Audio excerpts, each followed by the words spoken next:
about the status of each of the candidates who are interviewing, the status of their contracts, so that you're well aware of that.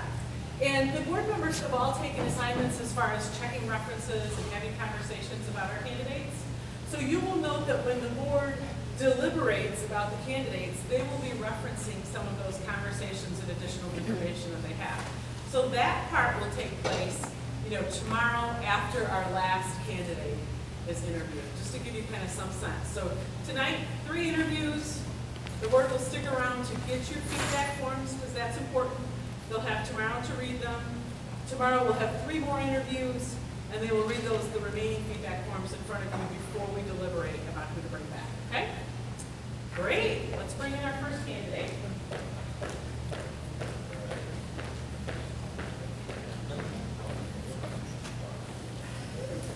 Our first interview this evening is with Rick Hilderly, who I think is known to many of you. Welcome, Rick. You will be sitting there.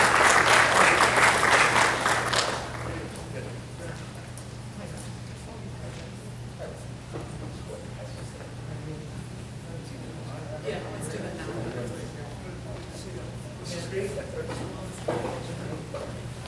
Rick, we're going to call the meeting to order now, so you have a minute to get settled.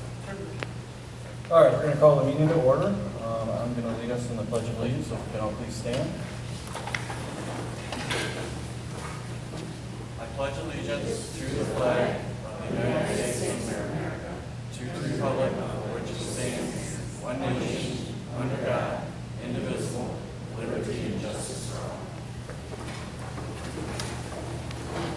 And this will bring us to our public comment portion. It says agenda items only, but if you have any comments at this time, it doesn't have to be on agenda items because we really don't have any agenda items to introduce. So.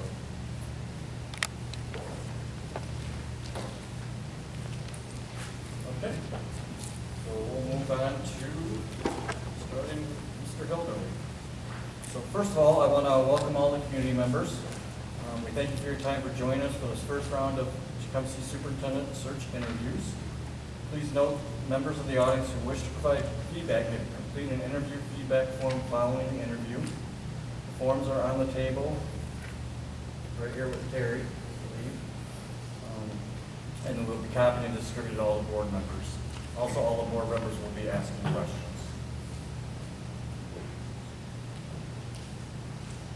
Now we'd like to proceed to our interview with Mr. Rick Hilderly. So if you could, we've already welcomed him, but let's welcome him again. So, all board members will be asking questions today in a round-robin format, and we'll start with myself. So please summarize why you believe you'd be an effective superintendent for Tecumseh Public Schools. We're looking to hear about the specific preparation you have engaged in to become an effective superintendent. This could include things like education, certification, professional development, work experiences, and similar circumstances. First of all, thank you for having us here tonight. I'd like to introduce my wife here in the front row, Amy, who's, you don't do this job well unless you have a support team. And obviously, she comes to the interview because we're a team. We do things together and support each other. So I appreciate her being here as well. Very excited to be here tonight. Trying to maintain composure, but the idea of working in Tecumseh is an extreme honor and pleasure. So we're really happy to be here. In terms of answering the question of what I've done to prepare to be an effective superintendent, specifically in Tecumseh, when MASB provided us with that prompt for an opening remark, the best thing that I could come up with is everything. Everything that I've done in my career to this point has specifically, I believe, made me ready to be an effective superintendent in Tecumseh. I student taught here beginning in 1988.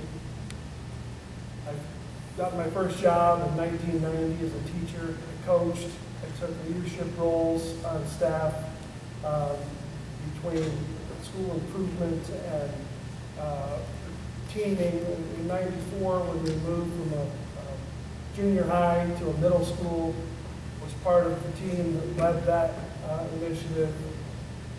In 1998, after 3 years of working on my master's degree, I was asked to be the principal at Herrick Park, which at that time was a fifth grade center.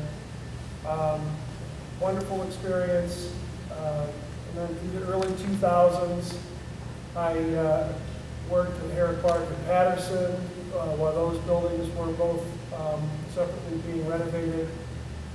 In 2005, became the middle school principal and had that role for 12 years until 2017. At the middle school, worked with some great people and had lots of different experiences that then prepared me to look for an opportunity to be a superintendent, which was always my career goal. And we went someplace that neither one of us had ever been. And what I learned from that experience is that my ability with people to make relationships and have sustaining connections with individuals works. It developed over time here, over 27 years, with lots of different people. It translated to what I've been doing in another district in the last 27 months. All of that, I believe, has led me to this opportunity to be an effective superintendent in a place that I love. I spent a lot of time and had a lot of people invest in me, and I just really appreciate the opportunity to talk about it with you. Thank you. Thank you. Our next question will come from Secretary Johnson, and then we'll proceed in the order. Could you please provide an example of a time that you established a vision for success? Describe what process you used in that, and who was involved in it, and what was their part of it, and also what was your approach to implementation? Okay. I guess the most recent example as a superintendent would be we just had 3 buildings in Bronson, and we replaced 2 building principals for this year. So in the spring, when we knew that both of those positions were going to be open, I led a process that was very successful in finding excellent candidates. But I started the process, as you said, with a vision, an idea of what we wanted to look like when we get there. We started out by gathering as many of the staff and inviting all the staff to play a role in the process. And when we got together, we talked about what are we looking for in the next leader for these buildings. That was our vision. We set out to find the people who are going to best suit the needs at the time in places where we have been successful and places where we need to grow. Through that process, I included, like I said, just about every staff member that was either available or willing to play a role through the first round interviews, the second round interviews. If they couldn't be part of the interview process, we had them be a greeter and have an informal conversation and then later provide feedback, including parent input, paraprofessionals, the secretaries, everybody who would be impacted by that hire. And it had been a while since we had new principals in those roles. So it was an important thing to make sure that we designed the process well. And the outcome has been excellent in terms of the people that we found that are now filling those roles and giving us the next step in the vision, which is trying to achieve the school improvement goals we've set forth in those places.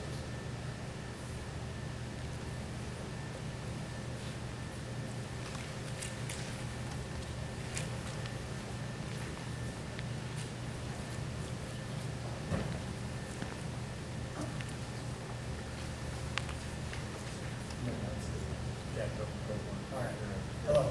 Hi. Share an experience that illustrates your capacity to work collaboratively to affect positive change.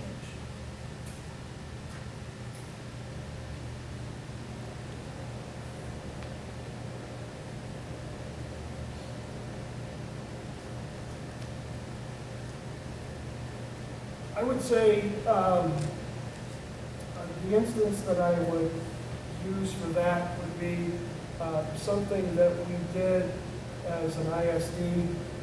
Branch County is pretty small in terms of the schools. There's only 3 districts. So there's just 3 public school superintendents. So when I arrived there, one of the things that they had been happening was that there was inconsistencies in how each of the districts reacted to the same situation. And press in the county covers all 3 districts pretty evenly. So if there was a problem in that inconsistency, it was noted throughout the county. So we worked collaboratively as 3 of us, along with the ISD superintendent, to get on the same page, even as simple things like calling weather delays and closing schools, making the decision that if 2 of us were going to go a certain way, all 3 of us would go the same way. Making decisions in terms of hiring, in terms of policies within the ISD, and how one of the examples would be the latest 31N grant. And those grants were funneled through the ISD, but to be used by the locals. So we had to work collaboratively to make sure that there was a fair and equitable way that those funds were distributed. So I would say that that's probably my best, most recent example as a superintendent of finding ways to work together in a situation where it hadn't always been that way. Tell us about an unpopular decision you've made. Wow, which day? A superintendent that I work for here told me once, "Rick, if nobody's mad at you, you're probably not making decisions." So I understand that, and it's usually my goal to try to think win-win. But I guess the best, most recent example would be the decision that I had to make in terms of the evaluation and removal of an administrator that was underperforming. It's what was best for the school, but not every parent and not every teacher and not every board member felt the same way. But you have to put the needs of students first. And you have to clear out all of that background noise as a superintendent and make decisions based on what's best for kids.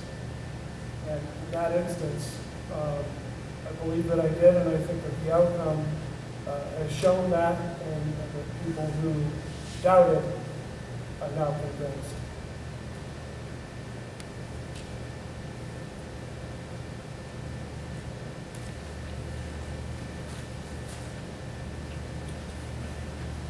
Regarding curriculum, who drives curriculum? How do you organize a district in a way that maximizes student performance and potential?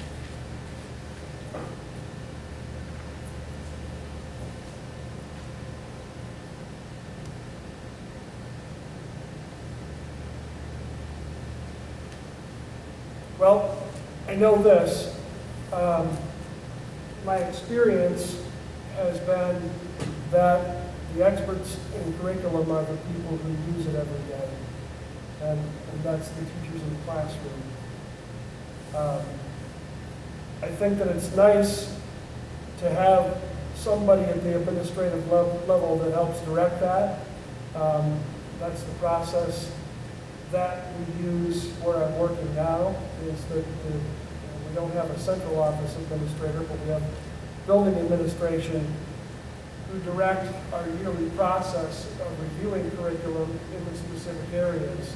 But the input, the ground level work is done by the people who deliver the instruction. I also know that there was a community survey here, and the 1,000 or so people who answered that survey, one of the top things that they mentioned was listen to your teachers about the curriculum. So I feel like that fits with where I am in terms of who I believe is best to deliver a curriculum that's going to maximize the needs of the students.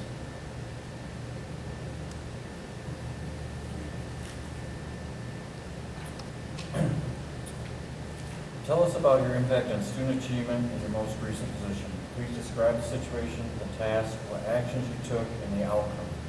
Please include specifics about student achievement data.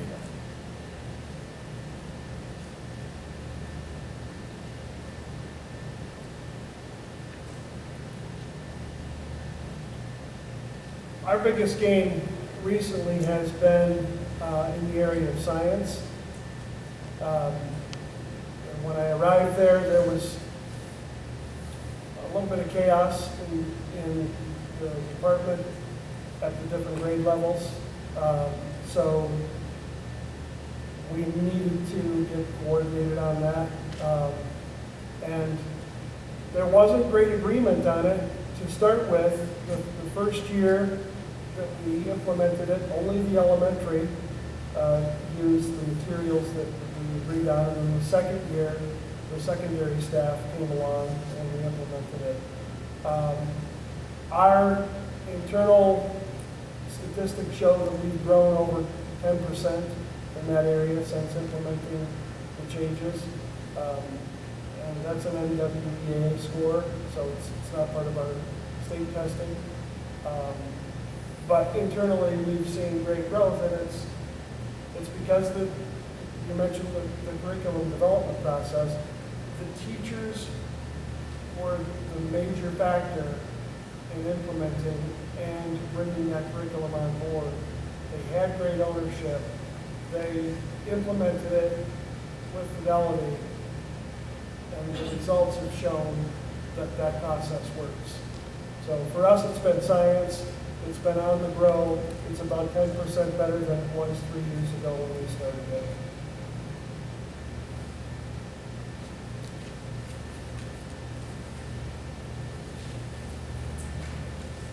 Please share an experience that reflects your views and leadership approach as it relates to employee morale.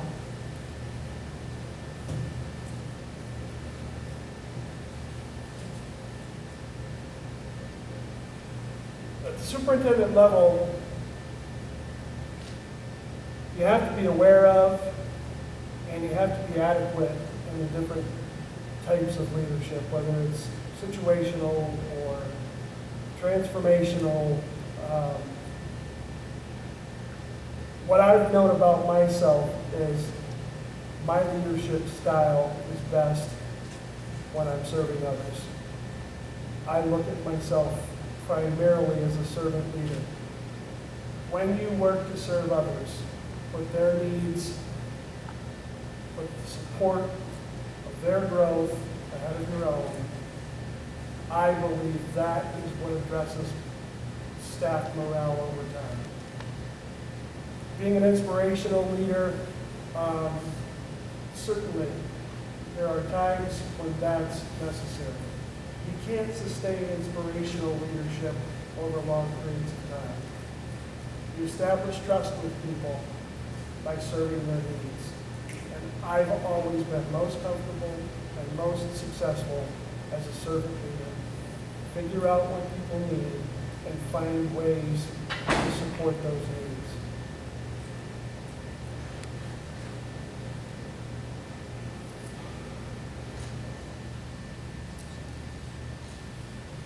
Please provide an example of a time you strongly disagreed with a decision of the board. How did you handle it, and what was the outcome? I never disagreed with the school board. We just had an example of that. We hired a counselor who has a certified therapy dog. She wants to use it. process of doing their job. As a building administrator, we had therapy dogs at the middle school, we had therapy dogs at the elementary schools that I was principal of. I saw it be effective. I know in my heart that it helps kids, especially trauma-impacted kids, when human interaction doesn't. Our board policy doesn't allow for animals on campus. It addresses therapy dog use as it relates to specific disabilities of individuals, either through special education or 504 accommodations, but it is mute on the issue of a general use therapy dog. My recommendation to the board was this is something that can help us. By a 4-3 vote, they voted against changing the policy, and that's where we are. That's what representative government is. When a group makes a decision, and I'm the superintendent in charge of that district, I carry forward that decision as if it were my own. Behind the scenes, am I still providing them information and encouraging them to find out more and then bring it back to me if they feel differently? Of course I am, because I think that a therapy dog could be good for some of our kids. But as far as the public is concerned and our staff, that 4-3 vote stands for what we're doing right now until it changes.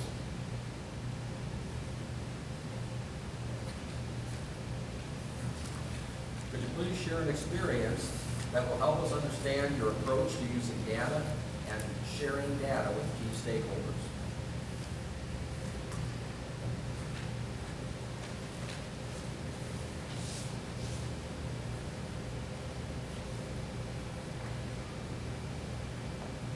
My best experience is that when I want information, I go to people who are good at collecting the information.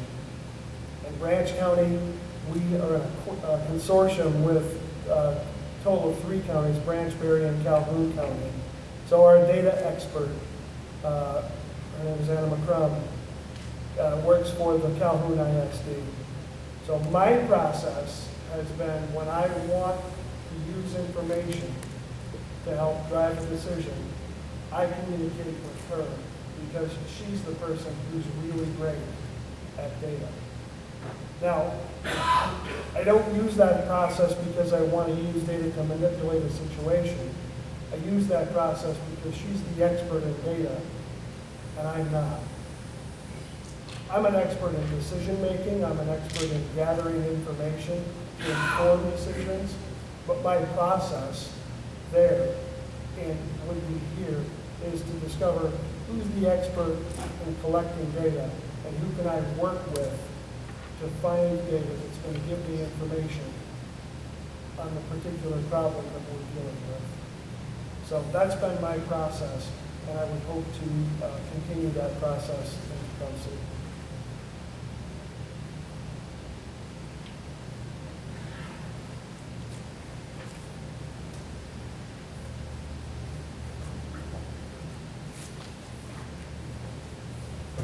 Tell us about a time you were able to bring people together who previously had significant differences of opinion.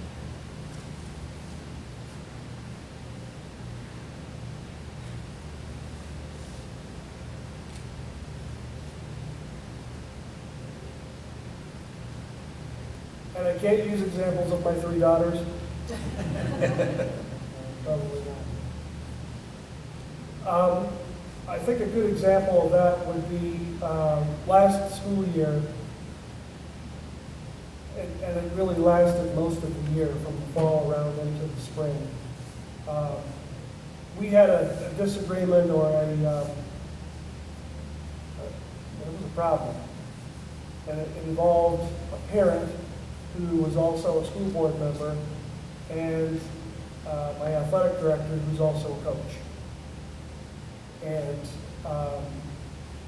it was divisive, and it was uncomfortable, and it was a rocky road. But in that instance, I had to find a way to negotiate, to navigate the situation that would be the best outcome for the district. And I tried to be clear about that with both parties. As a superintendent, I serve the needs of the board, but I also support the needs of my administration. So being smack dab in the middle of a disagreement like that, it certainly was uncomfortable. But I just let both sides know that I'm on the side of the best interests of the district. I want to find an outcome that serves the needs of all students in the long term, so that problems like this don't reoccur. And I know and I believe that guiding the process, but establishing that neutrality for both individuals help the outcome become more peaceful in the end. And we've been able to address our own guidelines. We've been able to address and support the administrator, but still make some changes in a way that are meaningful and that hopefully will avoid the same situation moving forward.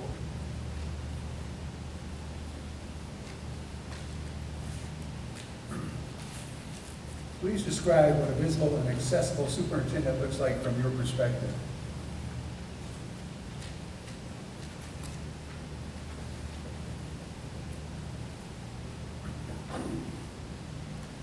I think that you could ask anybody in Tecumseh about my visibility here as a building principal, and they would tell you that I was everywhere that I could be. Not just because my own kids went to school here, but because we were interested in all kids in Tecumseh. I established that reputation over 27 years. So showing up in a place where Amy and I had never been, we had to think about it differently. So starting in July of 17, we attended a variety of different churches. I got involved in the service clubs that were in town. We made sure that we ate out at the local few restaurants. We went to every athletic event, choir concert. We did what you're supposed to do to support kids.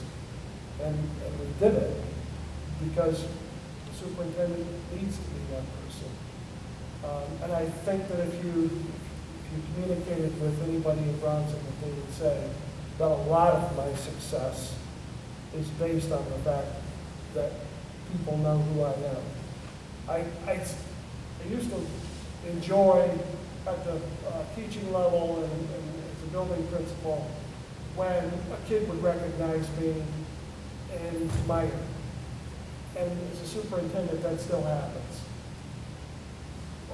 I have to remember that if a first grader comes and runs and gives me a hug around the legs, to introduce myself to the parent so that they understand why this kid knows me because I read in their classroom. But visibility and being there for the events that are important to the community and to the students is a part of the job that I do well. I can confidently say that.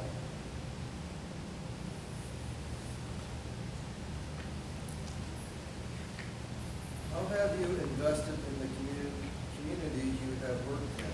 How would you do so here? It sort of goes along with what I was just talking about. I'm currently the Rotary president. All of the different ways that we introduced ourselves to the community worked in an instance where nobody knew who we were. We would introduce ourselves, and then people would say, "Oh, I've heard about you. I've heard good things." But I would have to be careful in coming back to a place where I'm familiar with to know that things are different here. There's different people who are in the school system. There's different folks who are in the community.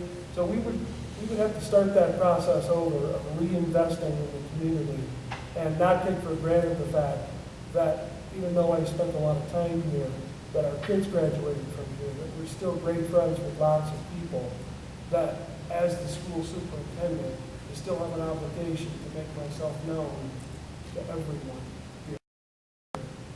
So we would probably, as much as possible, duplicate the process that we used when I left here in 2017.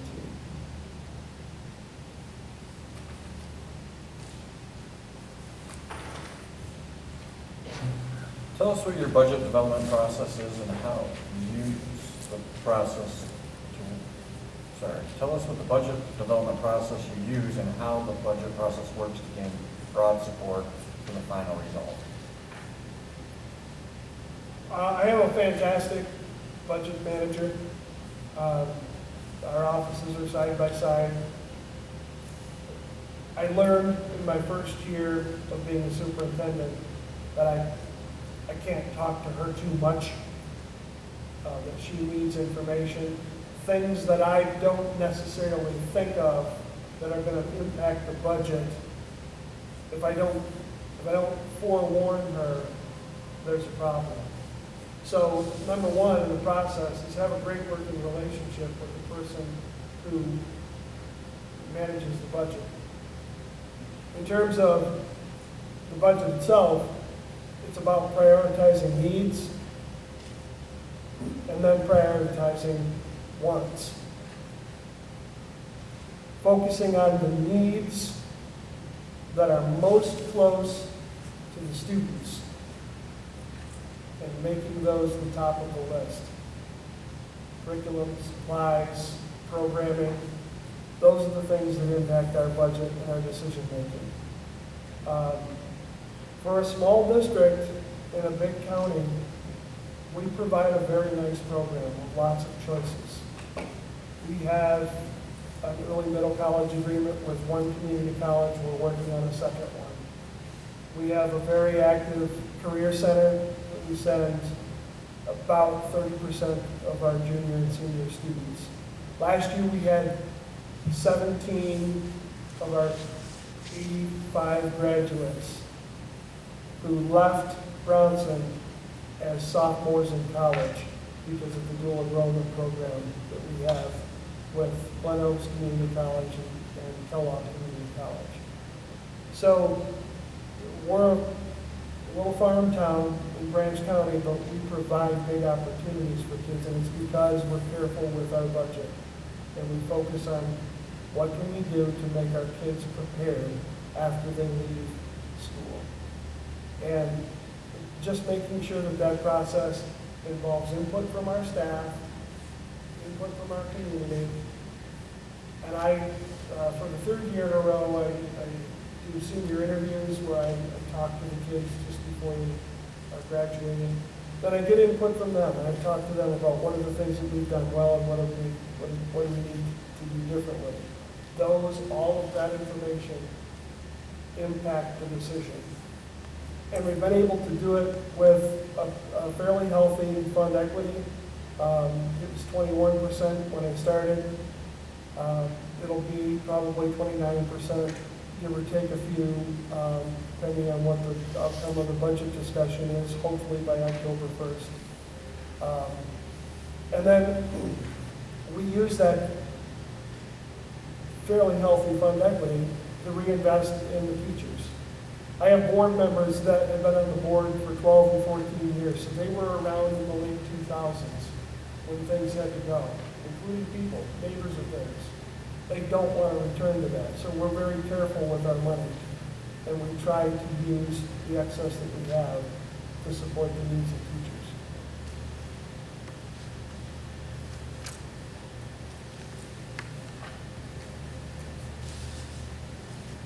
Tell us how you have demonstrated transparency in your previous roles. Can you repeat that?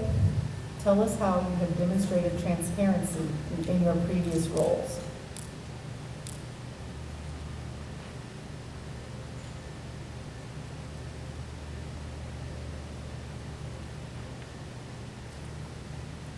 I can tell you one that I know in my experience and the way things went, had a negative outcome, but eventually we took the information and we got it turned around. So I wanted to be transparent, as you mentioned, with parents.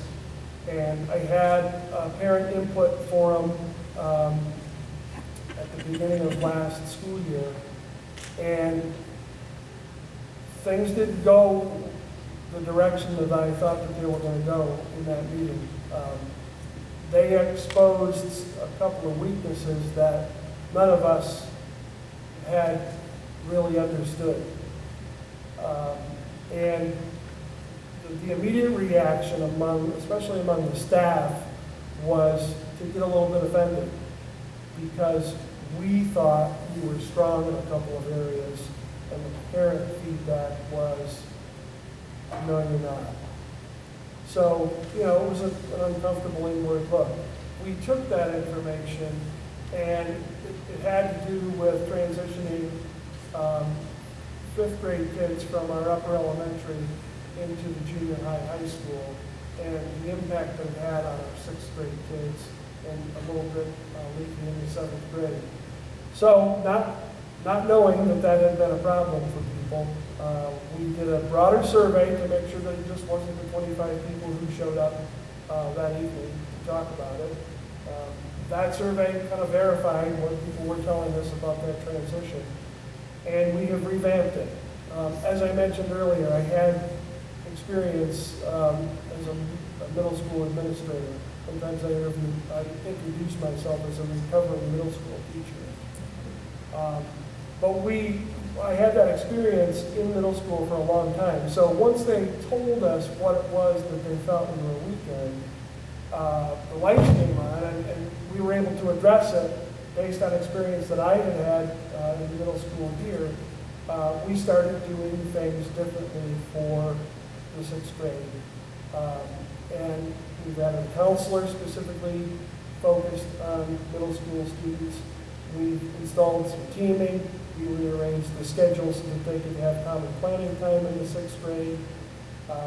We rearranged the schedule so that 6th graders weren't interacting with the high schoolers who were at the other end of the building. We just took another look at how we're treating kids, and is it age appropriate? And that process that started with some transparency has become a big positive for us.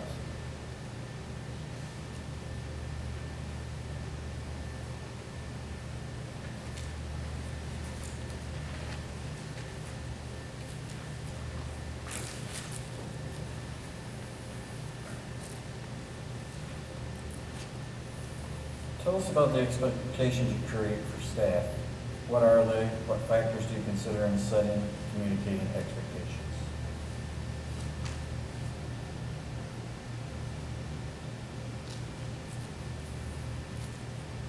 Okay, make sure I have this right. Expectations for staff. Yeah. Yep.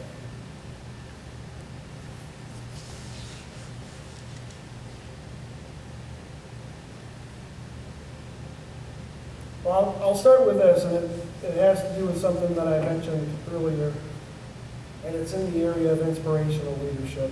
One of the things that I noticed early on is that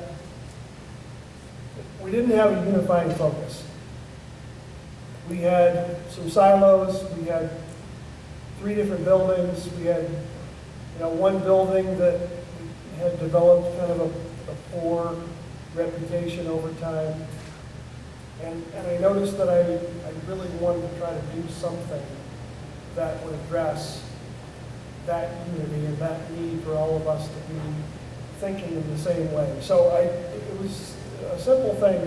I bought T-shirts for everybody, brought some community schools in the front, but on the back, I settled on a motto, which is every student, every day.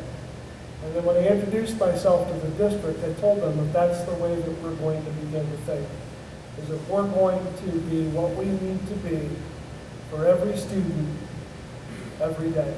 Every student comes to school with a dream. It's our job in education to invest the time and take the care to try to help them achieve that dream. every day. That was the message that I tried to unify the staff with. It's stuck. They're very proud of it. Each year now I've got to buy them t-shirts and put that moniker on the back. And they've taken it seriously. And I'm proud of that because it wasn't something that was necessarily there before. It's a leader's job to set the expectation for how they want the people in the organization to behave. And leadership matters. And having that impact has been important. It isn't necessarily a goal, and it's not addressed in our school improvement plan. It's just something that I want them to believe in and focus on. So I know that I've had that impact. I know that if I skipped a year with that shirt, things wouldn't go well because they're proud of it now.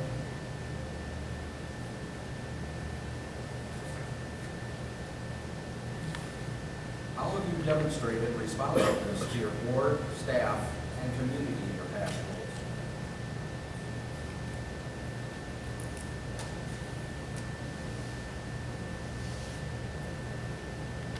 So in terms of responsiveness, I had to learn through listening to the community early on in my role there that they had a history of superintendents who didn't listen, that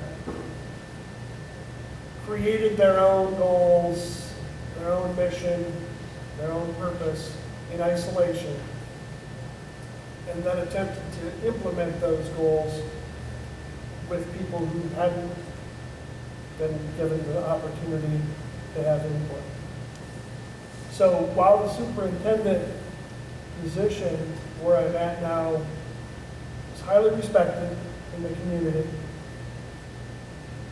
it was also highly feared.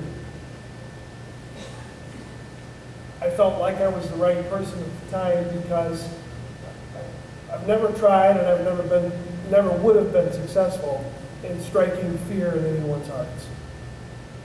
I am, like I said, the sort of person who wants to serve people's needs, that wants to find win-win solutions, all in the pursuit of doing what needs to be done for kids.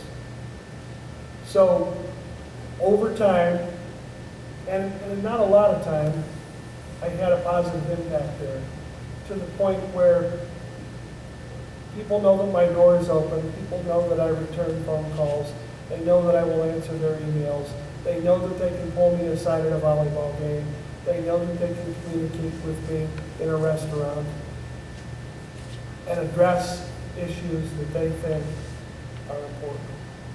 And that's what I can say in terms of being responsive, that is probably one of my top skills in terms of being a people person, putting the needs of our students first, responding to parents, responding to staff, and making sure that people are comfortable with the office of superintendent and how they serve the needs of the district and the community.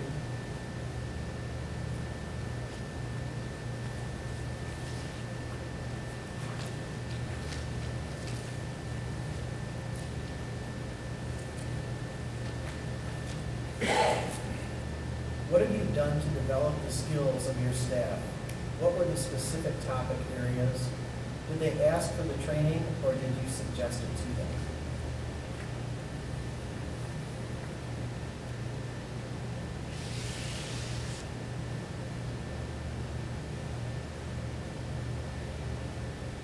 The most important thing that I've done, I believe, recently is, I mentioned that we hired a couple of new principals.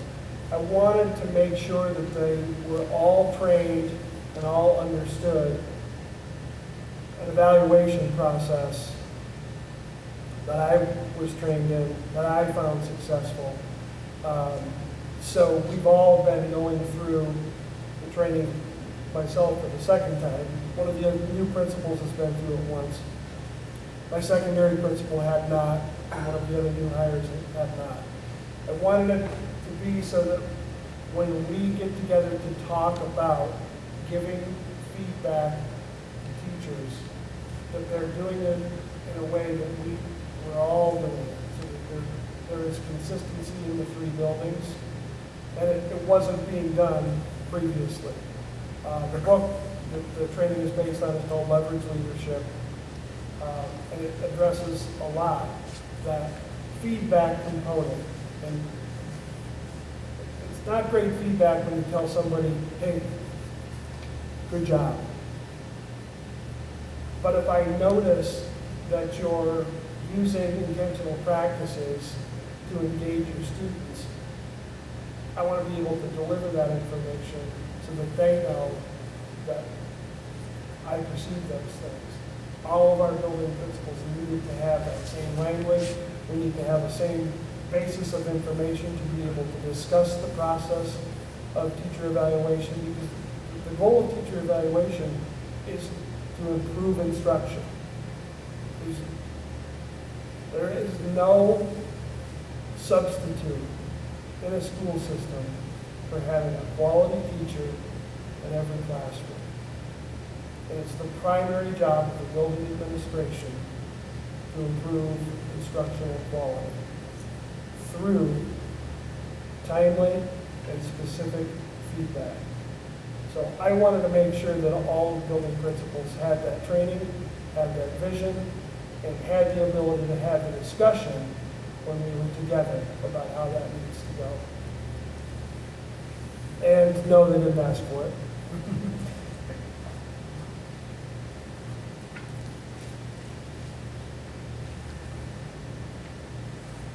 Well, thank you for your interest in the position. We've appreciated learning more about you. After this, you'll be able to ask a question of the board. But first, for our last question, why Tecumseh Public Schools? Now, this was another prompt that MASB gave me. So I guess I'll just start by running through the history again. In May of 1988, my last year of college, my advisor at the time, Sister Eileen Rice, still one of the most impactful people in my life, said, hey, I got a person that I want you to meet. His name's Bill Croft, and he's an 8th grade history teacher at Tecumseh. From that meeting forward, I began establishing relationships in the community of Tecumseh that continue to impact my life today. And when you say why Tecumseh, for me, it wouldn't be anywhere else. I left in 2017 because Amy and I set a goal that we were going to achieve that superintendent level. In 2017, that didn't look like it was ever going to be a possibility at Tecumseh. We took an opportunity. It's been life-changing for us in the experience that we've had, the friends that we've made, the progress that we were able to provide a district. But the training and the time and the people here mean a lot to us. Somebody recently, when I left here, somebody asked me, what will you miss? And for me, it's easy, it's the people. You just don't replace that anywhere. We've gone somewhere else, we've established relationships.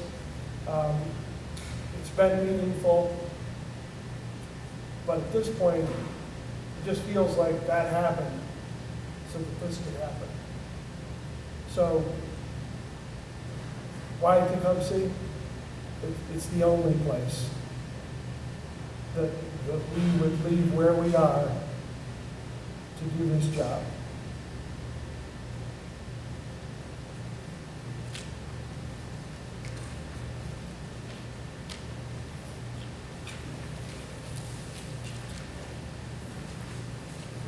Do you have any questions for the board before we wind down? Just one question, I would say, I know that the community's had input on this position, and staff and parents and maybe students and your thoughts have created this list of things that you want the superintendent, or that they think the superintendent should be able to do. I know that there's a huge need here to create unity and to bring back people who've left. So aside from those two major priorities, what's the thinking on the board that need to be the strong points of this individual? I believe it's definitely unity, but the other strong point would have to be able to collaborate. I mean, we just had the math department present a program where they've aligned our math curriculum for the first time in I don't know how many years, from 6th grade up through 12th grade. And so we're looking more for, I would say as a board, teacher-driven curriculum, so we can get things aligned. The board believes that the teachers are the ones that are doing the work. They're the ones that know what works and what doesn't, and then we should be listening to them moving forward. So the other thing is, again, we need something to unify us, bring the district together. We've had some people on one side, the other side, I hate calling them sides, but we need to get everybody together and work as a community, because that's what Tecumseh is. So. Well, the resources are rich. There's fantastic facilities, the best teaching staff in Lenawee County, great kids, incredible parent support. I know it's here, and that's the reason that I'm sitting here tonight. So I believe that I can help. All right. Thank you. Thank you. We appreciate your interest in the superintendent's position. The board is interviewing a number of other candidates. We will contact you if you are selected as a finalist. Thank you for coming in, and we enjoy meeting you. I have one more item. I'll have Donna pass this out. It's a list of 25 people in Tecumseh who don't know that anybody's going to call.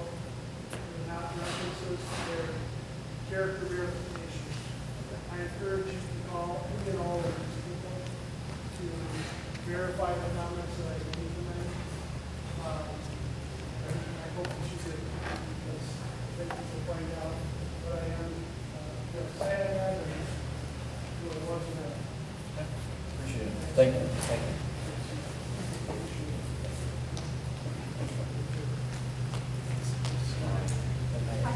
Nice to meet you.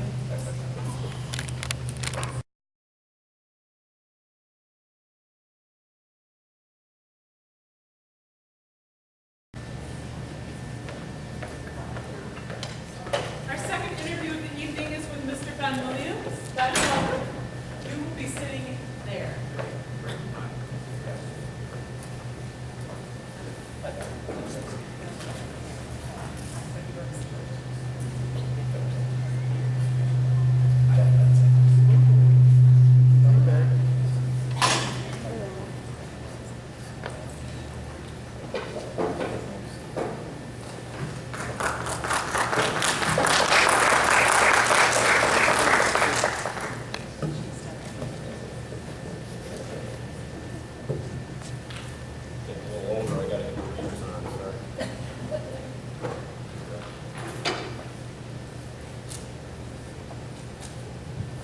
Well, welcome, Ben. Thank you for being with us today.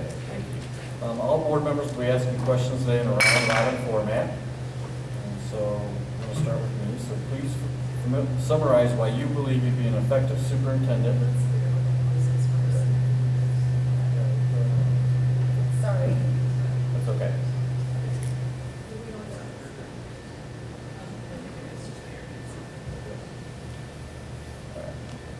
Let's start over. Welcome. Thank you. Please summarize why you believe you'd be an effective superintendent for Tecumseh Public Schools. We're looking to hear about the specific preparation you have engaged in to become an effective superintendent. This could include things like education, certification, professional development, and work experiences in similar circumstances. Well, thank you, Tim. I appreciate that. And thank you for everyone who's here tonight on such a beautiful evening. This speaks volumes about your community, that you're taking time out of your busy schedule, so I do appreciate it. I believe I'm a great fit for Tecumseh. I believe I'm a great fit for the Tecumseh Public Schools because of my extensive background in school administration. I have worked in 2 states. I did my first 11 years in North Carolina, where I was a high school teacher. I also taught middle school, did work as a high school assistant principal and principal. And then I moved to Michigan. My wife's from Petoskey, and started my career here in 2007. I was principal up the road in Saline for 5 years, and then moved north to Central Lake, where I was for another 4.5 years as superintendent. Very small district. Working in that environment gave me an opportunity to really do the entire job. I had 21 staff total, and I was the superintendent, the athletic director, the transportation director, the head custodian at times. I opened the building and locked the building.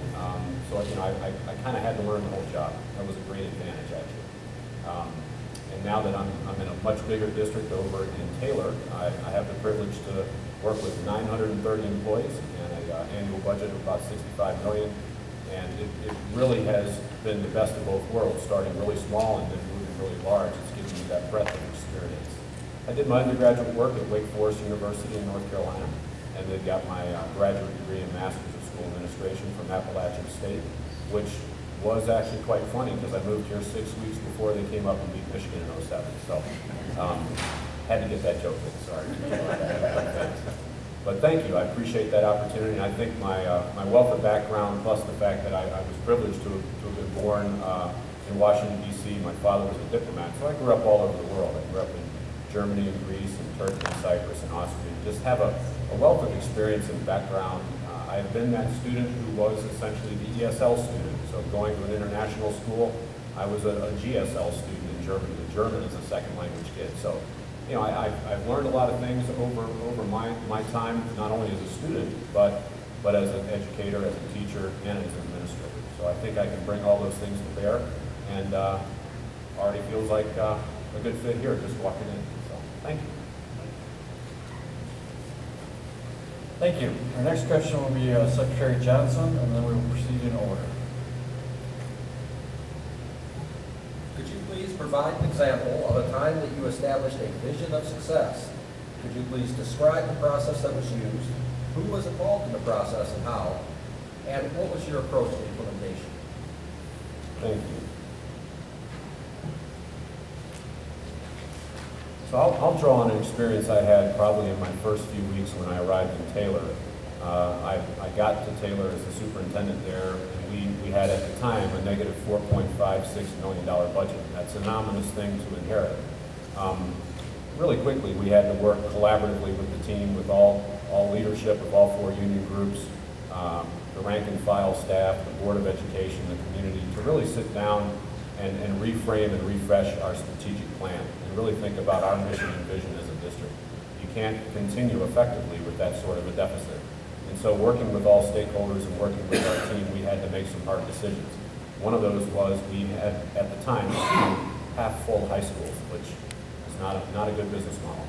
And so I inherited the task, but also the opportunity of helping bring the community together around a centralized vision of what's best for the town, what's best for the city, and ultimately, because that's why we're all here, what's best for the students of the district. And it became readily apparent as we did focus groups, working with students, community, staff, of course the board, and frankly everyone else that we could get out into our meetings, including Survey Monkey and other things. We coalesced around a vision of the one high school, and we were able to select the one we had to close and then begin the plan of transitioning into the new high school. And that took a lot of collaborative work. It took a lot of teamwork. It took a lot of long hours, and a lot of sticking really to what was that mission and vision, what was that ideal that we had set forth. Because at times when embarking on a large project like that, it's easy to get sidetracked. There can be disparate views, there can be all sorts of influence that might get in the way. But if you stick to that mission and vision and really buy into what everyone has told you through those surveys, then you can get to where you need to be. And so I'm proud to say now we have one high school, new branded, new colors, new fight song, new mascot, and we're above a 6% fund balance and moving in the right direction.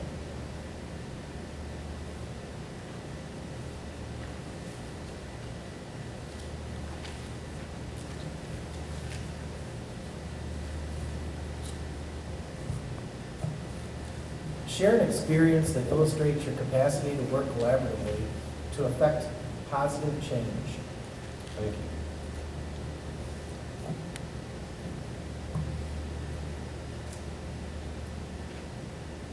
So I'll draw on something also from Taylor. We were having some real challenges with our instructional technology, and when you have that sort of a deficit, it's difficult to invest in your instructional staff.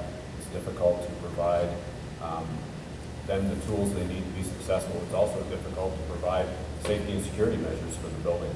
And so we worked again collaboratively with the team to establish an ideal for what we wanted to see with respect to instructional technology, what we wanted to see with respect to our safety and security measures that we had or didn't have at the time in the buildings.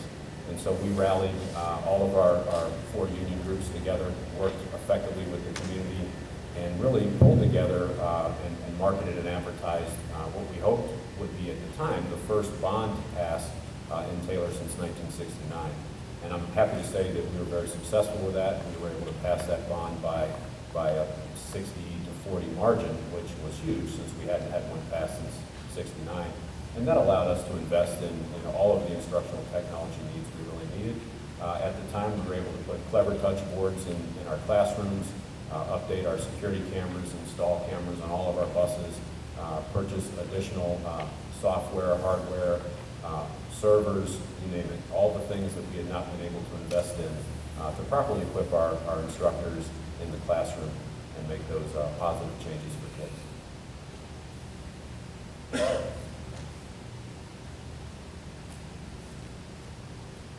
Tell us about a non-popular decision you made.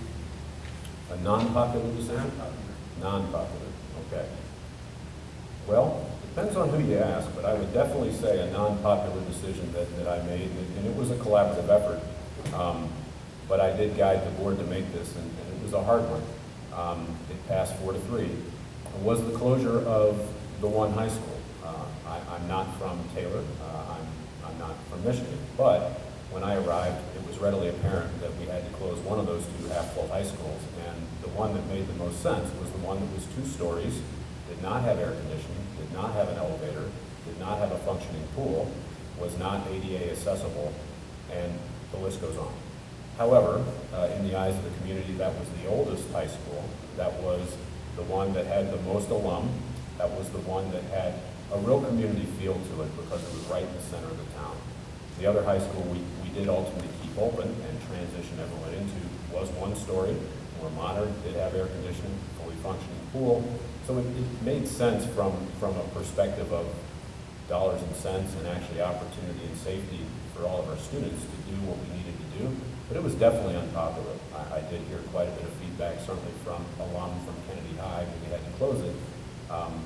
And yet now, a couple years down the road, everyone agrees it was a decision that needed to be made, although at the time it was very unpopular.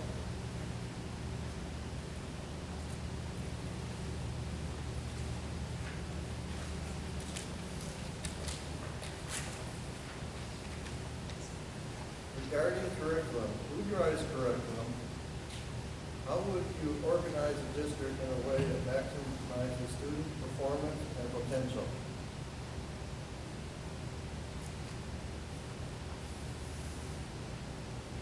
So when it comes to curriculum, and as far as doing that organizational work, as a new person coming in, the first thing I would do would be to meet with the teachers from all grade levels, starting with your young 5s, your preschool program, all the way up, and really get a handle on when was the last time the district had conducted a real thorough curriculum analysis around what systems are in place, and are they not only aligned at each grade level, but are they aligned vertically?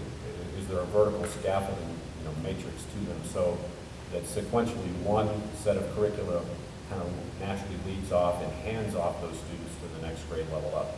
So assuming that work has been done, or working with the teachers to do that work, I then would need feedback from department chairs, from teachers, from instructional coaches.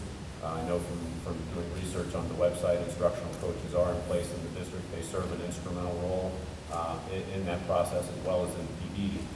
Working with the building principals, working with assistant principals, again, to really capture what it is that's worked. Because oftentimes there's tons of great things in the district that work well. Sometimes they're not sequenced properly, or sometimes we don't have an aligned, for example, English language arts curriculum, or the math sequence doesn't quite jive.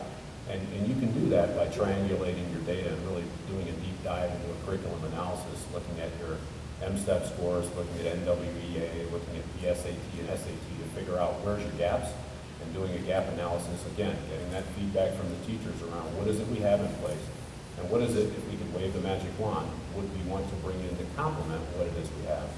Again, oftentimes, and I've looked at the My School data report, the test scores are very stable. There's only a few areas where they've dipped or show a trend in dipping, and that's in ELA at the high school level and at the 7th grade level. All the other test scores are stable or growing.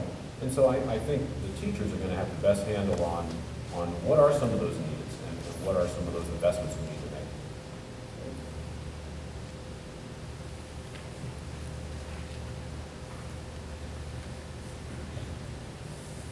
Tell us your impact on student achievement in your most recent position. Please describe the situation, the task, what actions you took, and the outcome.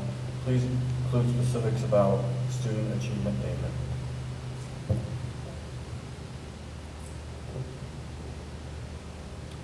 So in this recent position, not only did I inherit quite a bit of a financial deficit, we also, at the time when I arrived, had 2 schools that were on the bottom 5 state priority list. That's not a list you want to be on. Those are schools that are potentially subject to closure or state takeover.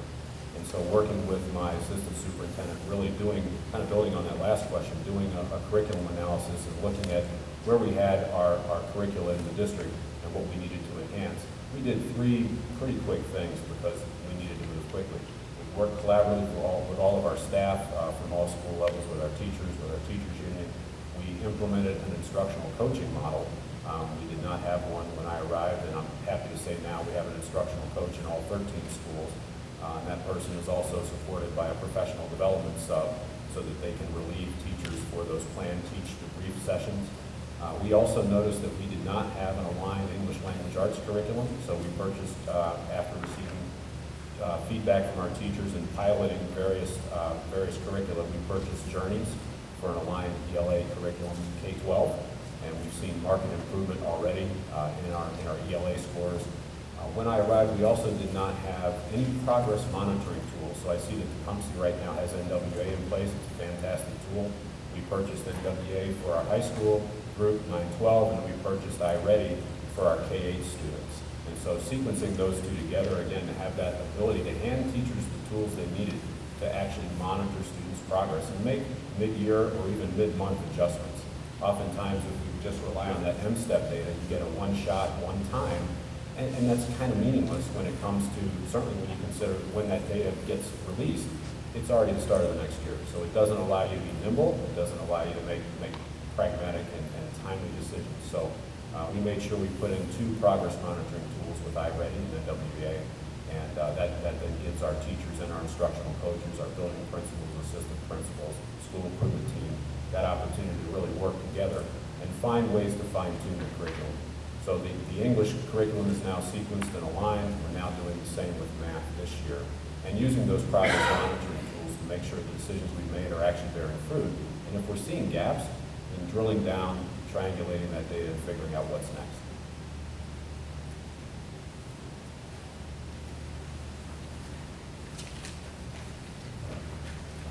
Please share an experience that reflects your views and leadership approach as it relates to employee morale.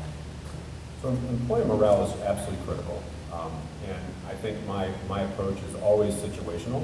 It's always going to be given what is that environment, but it's really, I guess at the foundation, collaborative.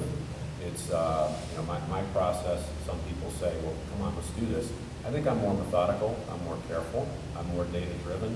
I want to make sure if we're working on an issue that's been a thorny morale issue, that we really listen to all the stakeholders. And we try and get at the heart of what is the problem, because until you define the issue and figure out all the areas, sometimes you can make a decision or begin to make adjustments without understanding the full picture. And so I think my approach is to be a listener. Certainly as someone new coming into a community, if there's some issues like that to tackle, one of the best ways to do it is get out. Don't stay in the office, get out and visit people, go to the buildings, meet with support staff, meet with bus drivers. I actually drove a bus for 11 years in my prior career in North Carolina as a coach. So, I value all of our stakeholders, I value all of our employee groups, and I really believe that if they understand the leadership team really gets it and appreciates what they do, and I, or those that report directly to me, model the same, and we're getting out and being listeners, then we can tackle any morale issue. It's about good listening and then good communication and follow through.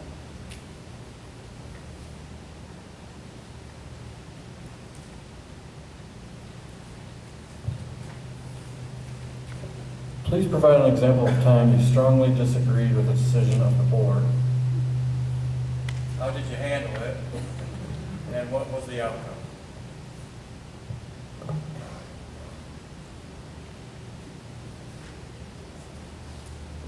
So working with the board in any district, and I've had the privilege of doing that in 2 different districts, can be interesting at times. But it never needs to get personal. At least that's my approach. I understand we all have a job to do, and I have pretty thick skin. It's my job as a superintendent to fact check, gather the data, be that person who's kind of the conduit of information back to the board, hopefully from the stakeholders, the parents, the students, the staff, and then obviously work collaboratively with the board to put those items on the board agenda and make sure they're fact checked. An example where I didn't agree with the board was when we were going back to a comment I made earlier on an earlier question. We were doing our IT investment. I wanted to make sure we put cameras in all the schools first and then buses second. The board wanted to do buses first, and my rationale was all students go to school. Not all students ride the bus to and from school every day. So let's get the most bang for the buck early by outfitting all of our buildings. Let's do our buses second, don't do the buses. So again, not a huge issue, but I was looking at it from the standpoint of let's maximize the potential positive safety impact for all of our kids. Not to say we're going to leave the buses out. And the board just chose to do it the other direction. I disagreed, but again, my role is to make those recommendations. The board's role is to vote those things through or not. And again, it's a decision that, although I disagreed with, once that vote goes through, I'm getting behind it because it's my job to implement it and carry it out. I don't take those things personally. I do make the best recommendation I have to make based on the facts I've fact checked.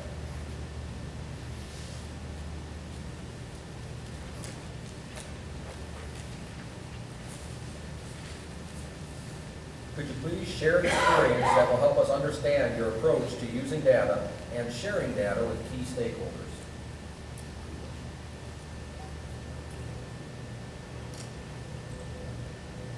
So I think thinking back to a recent kind of data dive protocol we just did, we walked the board. Actually, it was a protocol that we had just done with our school improvement team and all of our building administrators. But we wanted to make sure the board understood and really appreciated the benefits of those progress monitoring tools I just mentioned. So the iReady, the NWA. And what we did is we did a data protocol with 3 phases, where kind of like a KWL. What do you know? What do you want to know more about? And then at the end, what have you learned and what are some next steps? We did a real deep data dive into some of our lagging M-STEP scores. And then we took a look at, by doing an alignment, if the M-STEP score is stagnant at a certain grade level over time, are we also seeing stagnation or not with the comparative iReady or MWA scores? And what about teacher pre and post tests? Are those showing the same stagnation? And oftentimes by really drilling down and diving deep into that data, it not only helps illuminate the challenges that we all face when it comes to closing the achievement gap, but it helps bring a better understanding for everyone in the room And oftentimes teachers, administrators, and certainly after doing this, our board, I think has a much keener understanding around the hard work that goes on every day in our classrooms to move that needle for all students.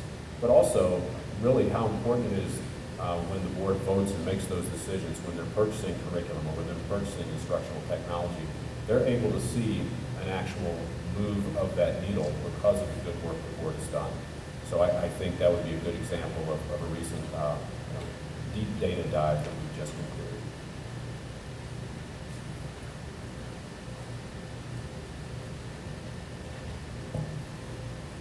Tell us about a time you were able to bring people together who previously had significant differences of opinion.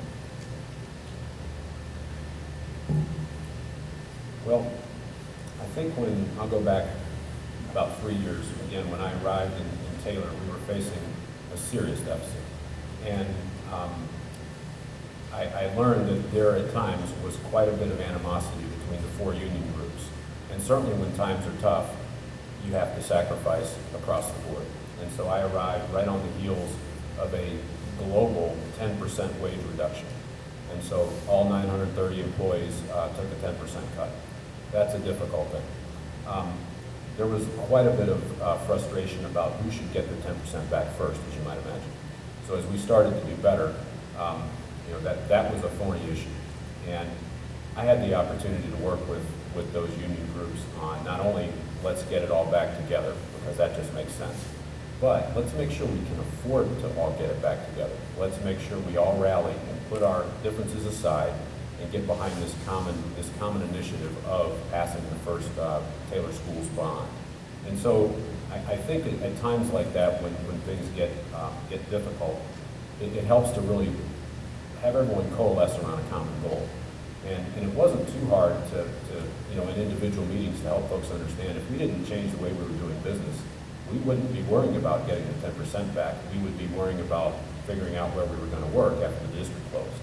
And so I think those are some hard conversations, but after massaging some of those through for a few weeks, we really saw a great coalescing around that common goal. We had union leaders, we had union staff from all 4 unions working together, helping door to door, pass out leaflets in the community. I know I was working with the City of Taylor mayor. I spoke at the State of the City address. We did everything we could do to get this message out about the Taylor bond, and it was a really, really good collaborative effort, and it was successful.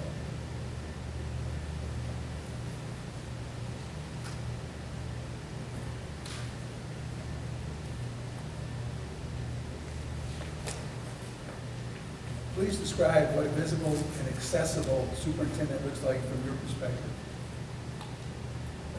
Tired at the end of the day. Like I said earlier, you're moving all the time. And so if you're in your office waiting for things to come to you, you're missing most of the important things. One of the first things I like to do when I get to a district, and I've done it now twice, and I absolutely love it, and it pays dividends because it gives me an understanding of where I am and where everyone else is the first 3 or 4 days, I ride every bus. I ride the buses. I want to see the kids. I want to talk to them. I want to hear what excites them about school, what sports they like, what clubs they like, what extracurriculars they like. I want to ask them, what things would you love to see the district add if you don't have it yet? I want to see where folks live. I want to see the breadth of the whole community. So that's how I like to kind of get my feet wet. And then I like to continue being mobile. I like to be out in buildings. I like to meet teachers. I like to sit in on staff meetings and just lend an ear if an administrator or a teacher has a question about, well, what about this or what about that, or how are we going to solve this problem. I think that oftentimes the best way to make forward progress is to get out there and really be in the trenches and be a big listener, but also be visible at sporting events, extracurricular activities, and just make sure I'm available. It's amazing how many things you learn and hear from folks just by saying hello and telling them who you are. I had an opportunity to chat with a nice lady right before this interview out in the hall, and she was very helpful. So, that's just my style. I like to be visible and be mobile.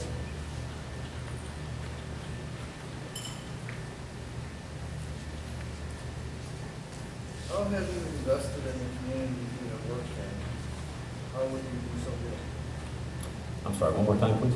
How have you invested in the communities you have worked in, and how would you do so here? So, investing, I think, comes in many forms. I've invested a ton of time, a ton of energy. I try to quickly become a part of the fabric of that community wherever I am. I want to make sure I'm again, going back to an earlier question, visible and available. I want to make sure I'm involved in civic functions. I want to make sure I'm working with local city or village leadership. I know when I was up north in Central Lake, I had an opportunity to work with the village of Central Lake, a very small town right on the side of Torch Lake. Now that I'm in Taylor, I have an opportunity to work with the Rotary Club, opportunity to work with the mayor's office, work with civic leaders, work on collaborative city-school issues like repaving roads that are becoming challenging, for some of our egress and entrances to our schools. So I think the more that I'm seen as not only a school superintendent or part of the school, but also part of a community, it helps bridge those gaps that might exist. It helps bring faith-based groups in. It helps bring community business partners in. And certainly when it comes time for a bond and things like that, there's a sense of common understanding and a consensus around what really matters, in the community. And certainly in a one high school town like Tecumseh, and I've had the privilege of working in other one high school towns, oftentimes the school is the center. We're the center, certainly athletically. We might be the center culturally, with arts and theater and choral programs. And we might be the center, when it just comes to positive mood and feel. And by partnering with the local businesses, I think that's a critical piece that I can help play a part in.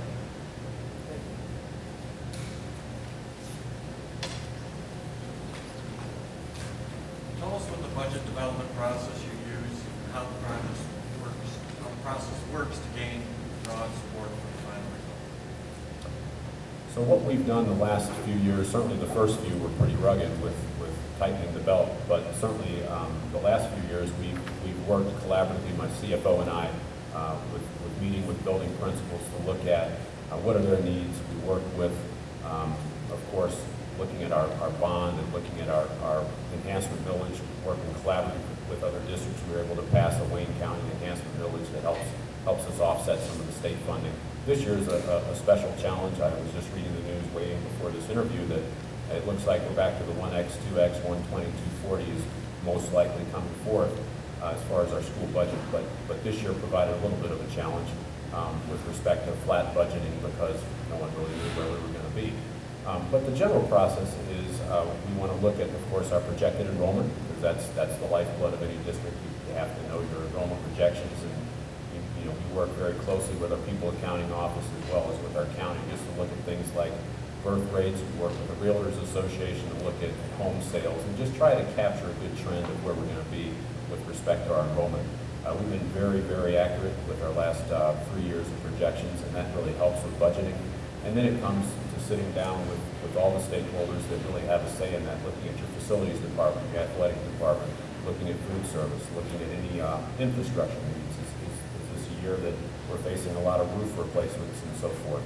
And just being careful about that fund balance. The fund balance is your rainy day fund. At times you need to draw on it, and that's why it's there. But to continue to deplete a fund balance, year after year for 5 or 10 years becomes problematic, obviously.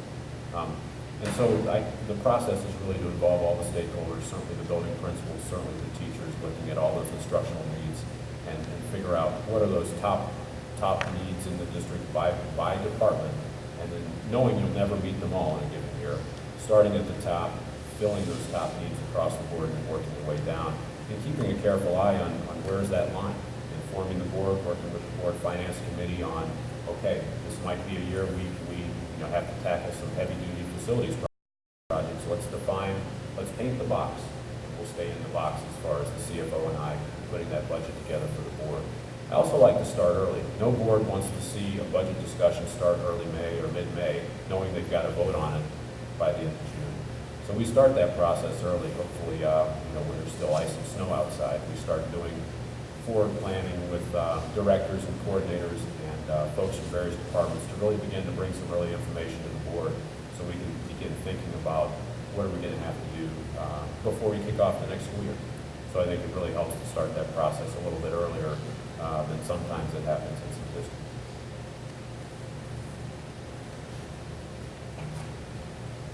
Tell us how you've demonstrated transparency in your previous role. Well, I think I'm an open book. My door's open if I'm in my office. If folks have a question about why we did something, I'm going to give them a straight answer. I just believe that's the way to operate. I know there's been times where we've had conversations with one union or a teacher asked for a job transfer. We were not able to do it. Those are hard things, and at times those are things that can be upsetting. And so if someone asks the question, I'm going to give them the answer. And I just believe that's the best way to operate. I don't hide anything, and if it's not a confidential personnel matter and it's material I can share, of course I'm going to share it because I believe that builds trust. It's important to share the good news. It's also important to share the bad news and be factual about it and not exaggerate. I think at times when emotions get high, things can get exaggerated, and that doesn't do anyone any service, especially moving forward. So sharing the information, even if it's difficult, helps, because once it's out and once everyone understands what we're facing, we can then begin to listen to all the stakeholders and think about next steps, and that's critical.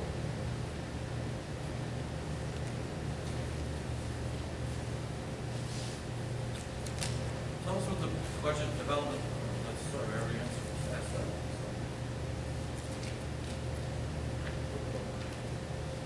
Tell us what the expectation you create for staff.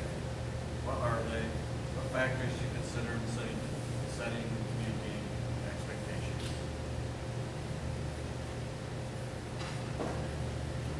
So the expectations I have for staff are care about kids first, treat them as if they're your own. We are all here for the kids we serve. That we are entrusted with such an awesome job and awesome responsibility that I think at times we can all get very busy and forget that. And I try to wake up every morning, and I know I try to emulate and model in my decision making, and certainly in my communications. Is this good for kids? That's a great question to ask, especially if there's a dialogue going on where there's different viewpoints. Okay, but what's good for kids? Does this align with our district's strategic plan? Does this align with our mission and vision? And so I like to work to define those expectations that way around. Let's keep kids first. Let's show up. Let's work hard. Let's show Tecumseh pride. Let's be what we would want to be if we didn't have any stress, right? And no one has a day like that usually. But my expectations are work hard, put kids first, and really look to help one another. This can be a job, certainly nowadays, if budgets are tight or demands from the state are tight or any number of other stressors. We can all begin to become a little bit me.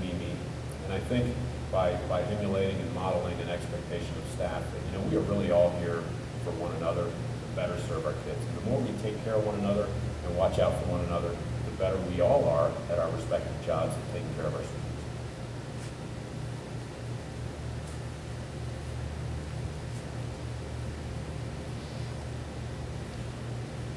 How have you demonstrated responsiveness to your board, staff, and community in your past roles?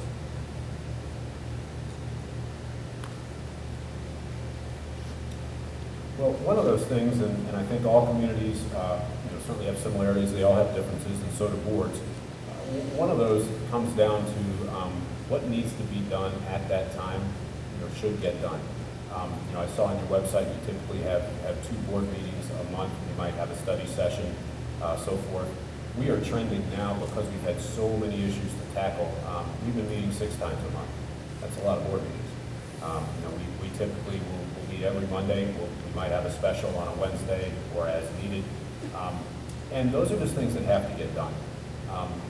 If you have so many issues to tackle, no one wants a 6 or 7 hour board meeting. So you may just need more meetings at that time. So I think by being flexible, by understanding the process, by keeping my focus on what's best for students, what's best for staff, how do we make sure we are actually doing the things we need to do collaboratively, the board, the superintendent, the leadership team, just to make sure we're positioning our instructional staff and all of our stakeholders to better serve our students, then you just adjust, do what you have to do. And you're doing this for a period of time, and then you're going to get back to a more stable routine. So I think that's an example of just saying, let's schedule more meetings. We can't meet from 6 to 12 or 12:30 at night, which has been the norm recently. we need more meetings, because after about 3 hours, no one's making good decisions. It just becomes an exercise in attrition, and you can stay awake the longest. So, I think that's just an example of doing what we need to do, and at times that's just what you do. That's what this job's about.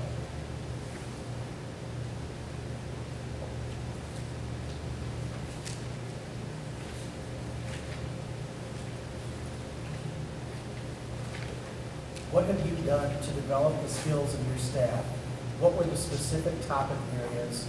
Did they ask for the training, or did you suggest it to them? I would say, when we met with our teachers, they were clear, this going back to my first arriving in the district, they were clear that due to a tight budget, there just had not been an investment in their professional development appropriately for them. And so that leads to a lot of follow-up discussions around, is a PD experience a sit and get, or is it you go to Wayne Risa, or you bring in an expert?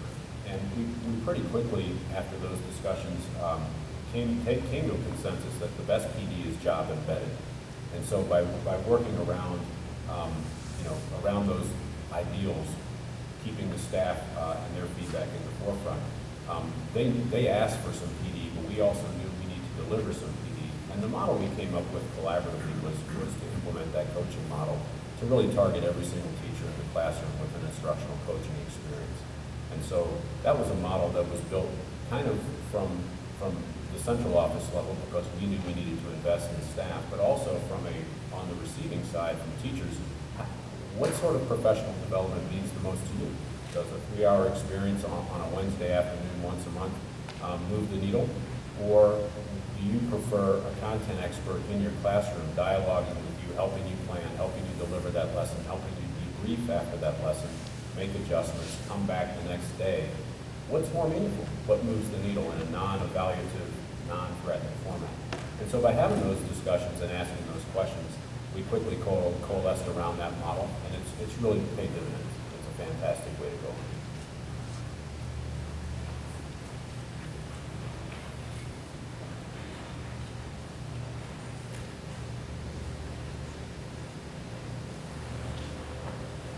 Thank you for your interest in the position. We appreciate learning more about you. After this, you'll be able to ask a question of the board.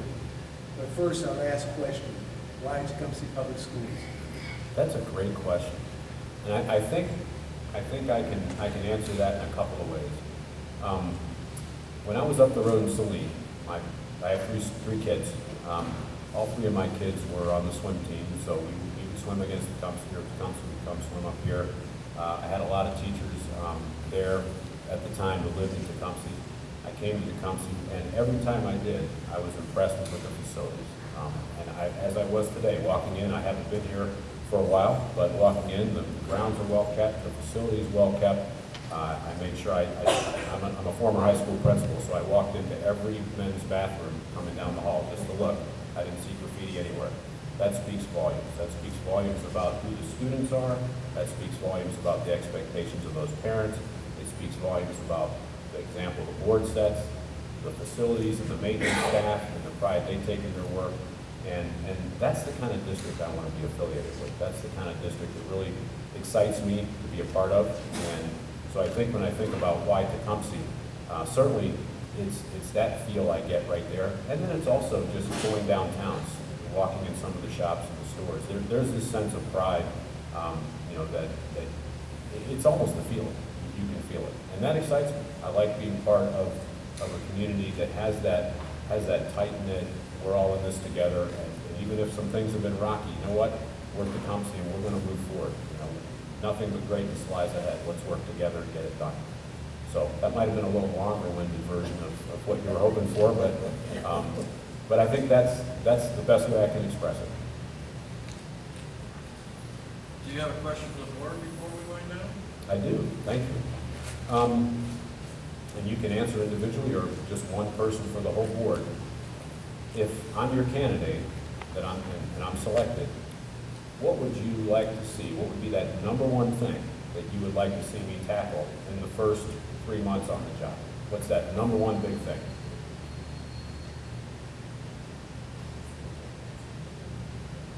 The number one thing would be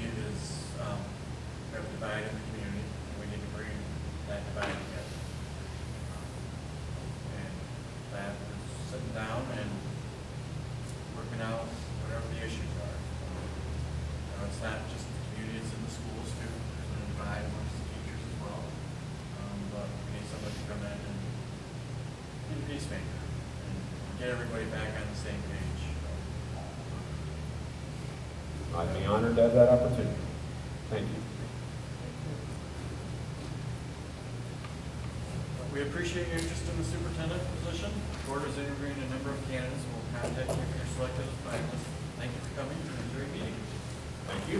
Thank you very much, and thank you all for taking part in your evening here. I know it's beautiful outside. You chose to sit in here, so again, that speaks volumes to me. I really appreciate that. Thank you.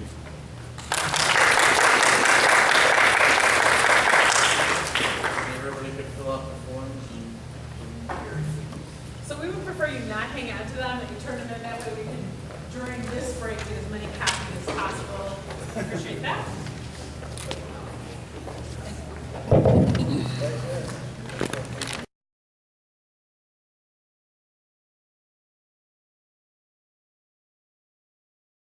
So, thank you for your patience while we grab a little bite to eat. Thank you.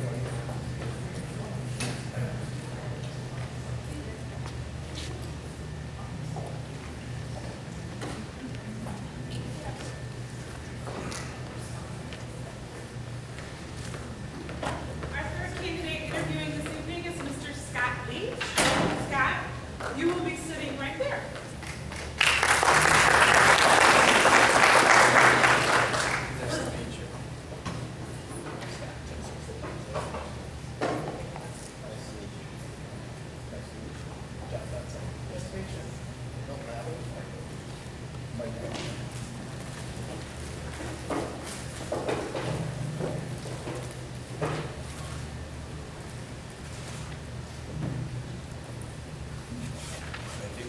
Yes.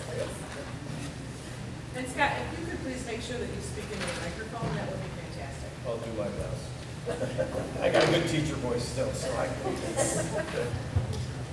Well, thank you for being with us today. Thank you for inviting me. All board members will be asking questions today in round robin format. Okay. And we're going to start off with myself. So please summarize why you believe you would be an effective superintendent of Tecumseh Public Schools. We are looking to hear about the specific preparation you have engaged in to become an effective superintendent. This could include things like education, certification, professional development, and work experiences in similar circumstances. Okay. First of all, I'd like to thank the board for inviting me to apply for this job. I'm humbled and honored. It's a fantastic district, and I'm excited about the opportunity. I'd also like to thank everybody out in the audience, especially my wife and my daughter and a couple friends out there. So thank you for coming. I've been in education for just about 25 years at many different levels. And I started as a hall monitor, so I mean, I've done it all. And my relative experience is being a classroom teacher in Ypsilanti, in which I taught some very at-risk and high-need students. While I was there at Ypsilanti, I had the opportunity to team teach, which is where core teachers teach together. We had an extra prep, and that group asked if I would lead the team. We wanted a team leader, and I said, sure. I said, you know, why? And they said, you have a way of getting us refocused and also to get over stuff. So that was really my first kind of push towards, is this too loud? I apologize. Push towards leadership. One of my teammates, a science teacher, pulled me aside and said, Scott, you really need to think about becoming a principal. She said, you got what it takes, you have a passion, you love kids, and you're doing it for the right reason. So I was just thinking about going in my master's degree, and I decided to take ed leadership classes, and that was the first preparation that I had. At the end of my ed leadership, I took on the role of school improvement chairperson for the building, West Middle School, and I learned a lot about data-driven instruction. So in Ypsilanti, I learned a ton about collaborative leading, through collaboration with my peers, and also I learned empathy. A lot of students come with setbacks, and they need support and they need help, and I learned to be empathetic towards the struggling learner. So that was the lesson I learned from Ypsilanti. I was fortunate enough to interview and get a position as the high school principal at Summerfield, which is south of Ypsilanti. And there, I spent 12 years, fantastic community, very similar, except smaller, obviously, than Tecumseh. There, I was able to hone my ability to own a building, be the instructional leader. I developed even more of a passion to work with students and ensure that every need was met. And I have to emphasize here, this is where, in Summerfield, is where I will not compromise on this one vision, and it's that we need to meet the needs of every single student in our classroom. Whether they're gifted and talented, we need to enrich them and provide them with opportunities to expand. And if they're struggling, we need to give them supports and accommodations so they can be successful. That is an uncompromising goal of mine. I will not go on that. And it can be done in a classroom setting, I'm going to tell you that. It can be done in a classroom setting. Also, while I was at Summerfield, I was the curriculum director, and I learned a lot about instruction, also instructional best practices, which we were able to implement, and really one of my prouder moments is we were at the 35th percentile in the old top to bottom ranking, and that was a good kick in the butt that we needed, and we got focused, and in 2 years we went to the 93rd percentile. I'm extremely proud of that, and that was through looking at instruction, looking at our bottom third students, and reaching them and getting them to achieve a higher level, while also pushing our gifted and talented. Also, when I was at Summerfield, I was a part of the MASSP, in which I know Donna from, and I realized quickly that you need to network and you need to be a part of your state's organization if you're going to be on the cutting edge of new trends heading that way. And it was a wonderful opportunity in which I learned to network with not only peers through the state as a principal, but also with legislators. And it was a great opportunity, and I served as a Region 8 representative. And finally, I had a great mentor in my superintendent there, Jack Hewitt, and he allowed me to go on to take what's called the SUPS Academy, Michigan Leadership Institute, MLI. They have an academy in which you go through to prepare yourself to be a superintendent. After that, I interviewed, and I was again fortunate enough to get the position at Vandercook Lake Public Schools, where I'm currently at right now. This is the start of my 4th year. At Vandercook, I came in thinking I was going to deal with instruction, but quickly, after assessing some situations, I had to deal with an inefficient and outdated central office. I brought in the ISD to do our business services. We were very behind in many of our practices. We were actually being audited by the state for our Title 2A funds and stuff like that. So that was the first step I did. I looked at, we were losing a lot of people, and it was because of the behavior in the classrooms and in the schools. And we looked at it deeply, and our number one goal, and it still is a whole child initiative. We're working on with students where social-emotional learning, restorative practices, positive behavior intervention systems. My entire district, every employee is trauma informed. That means we know how to respond to students that are suffering in trauma or showing symptoms of trauma. It has been our push. You can't teach kids if they don't feel safe and they're not ready to learn. So we are reading them where they needed to be, and as we improve the behavior in the schools, then we'll start focusing more on academics. Also at Vandercook, unfortunately, as I mentioned, we had a rapid decline in enrollment, and I've had to make some very tough decisions. In my 3 years, I had to reduce staff by 10 teachers. And I came in with a 13% fund balance, and this year we will end at 12.5%.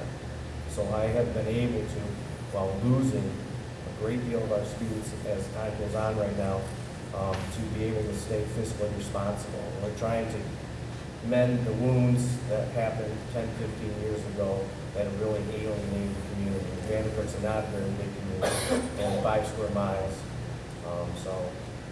We lean heavily on school choice students, and unfortunately, that has alienated the rest of our community. So I think all those experiences, they give me different lenses that I look at in everything I do. And ultimately, I'm a problem solver. Kids are first, kids are second, kids are third.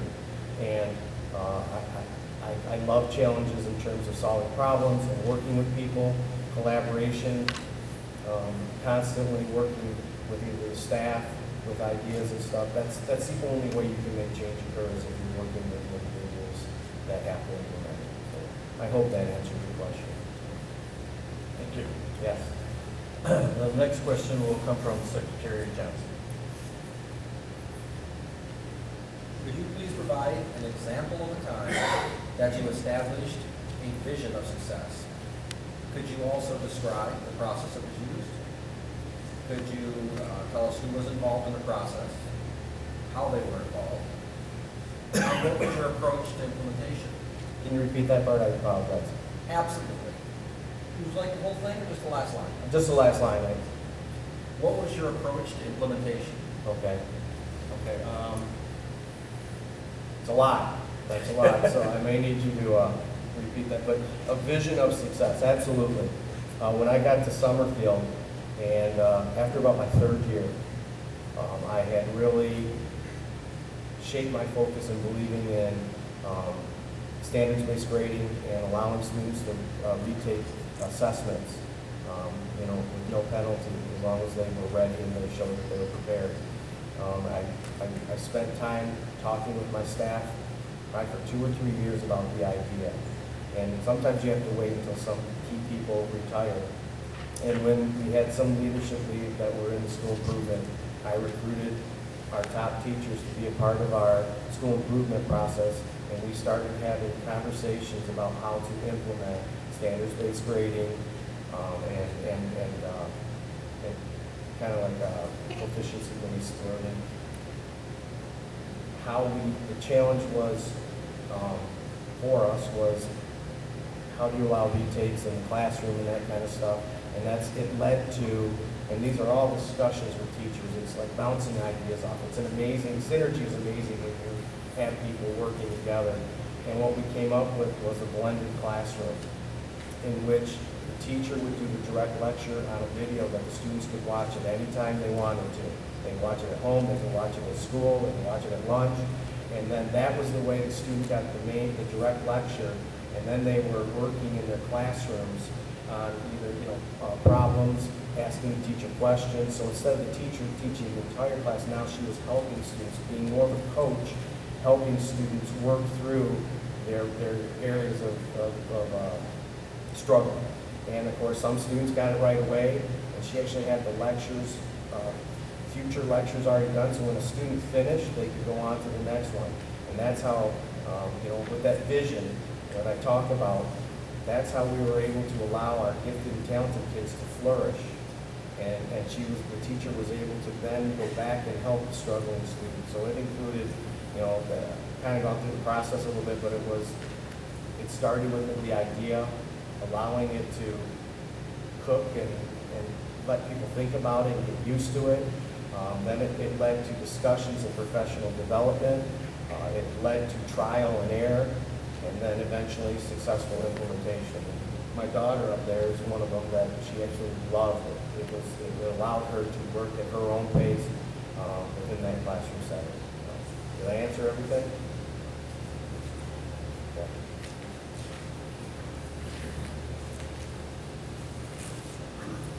Share an experience that illustrates your capacity to work collaboratively to affect positive change.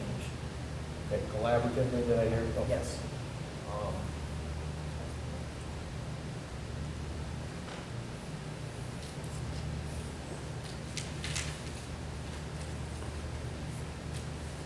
At my current district, I inherited a district that had an image problem, had lost the faith of much of its community, and through hard work, we are shoring up the thing. But then this year, I said, we need to start telling our story, all the great things that are going on. So, working with my building administrators, we implemented a new website that was a more user-friendly. But on top of that, it also was an app in which we could share our stories and successes. And my administration has titled me the Administrator of Positivity, because we are promoting all the great things that our district's doing. And we are pumping it out on Facebook, Twitter, our own app, and it's been tremendously successful. I've had teachers giving me input. This is the best start of the school year that they've had in years. And people are talking about all the positive things happening. So we are starting to turn that corner and win back those individuals. And that couldn't have happened without my administration being on board and us asking the teachers and the staff to also invest in that, and it's paying off tremendously.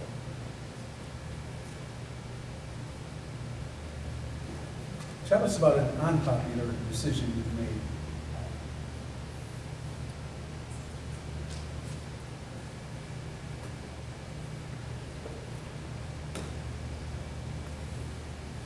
While at Summerfield, I started as the high school principal. And with certification of teachers, and that district was slowly shrinking. It was about 2008 when the economy and people were leaving. I went to my superintendent and I said, I think we could probably, it was financially hard times. I said, I think we could probably reduce a teacher if we brought the middle school over to the high school.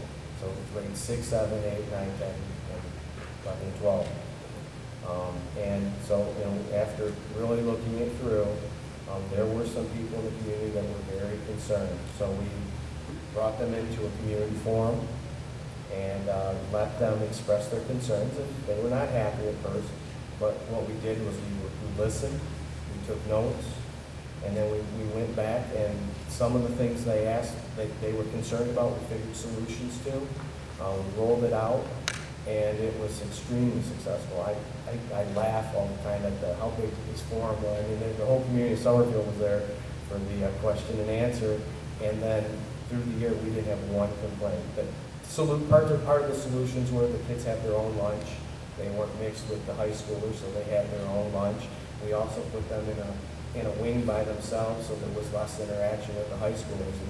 It really made a difference, and it's still that way. So it started out rocky, but as we listened and we offered, we took their input and found solutions, it really turned out to be positive, because it did save the district money, and in the end, they're doing financially better now.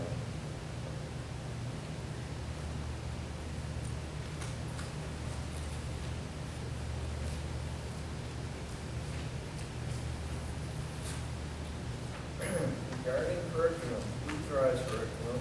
How would you organize the district in a way that maximizes student performance and potential?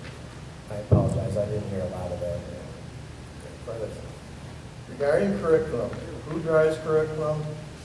How would you organize the district in a way that maximizes student performance and potential? Every district set up differently. When I was at Summerfield, I was the curriculum director. One thing I've done at my district was try to, right now currently at Vandercook, is to develop my principals into the instructional leaders. The curriculum really is driven by the state of Michigan clearly, but then it's the job of either the principals in the building or if the district has a curriculum director to oversee that position. Obviously, it's guidance by the superintendent, but it's really where the rubber hits the road.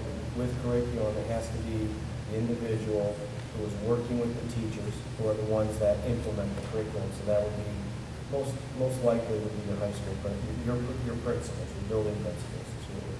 But that's also your school improvement team. That should include teachers in there. So your lead teachers are also a part of that decision-making on how to implement. They should be doing data digs and trying to figure out where there's areas of strength and areas where they need to work on. So it's a responsibility of many. So, was there a second part to that?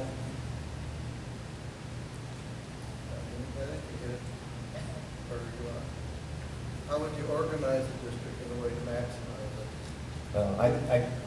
I think I explained that a little bit, is that you have to have school improvement teams that have your best teachers that are, because they have the collateral to help their peers and their peers to buy into any change that may occur. You have to have those lead teachers involved in it as well. Tell us about your impact on student achievement in your most recent position. Please describe the situation, the task, what actions you took, and the outcome. Please include specifics about student achievement data. Can you just repeat the first part of that? Please tell us about the impact on student achievement in your most recent position.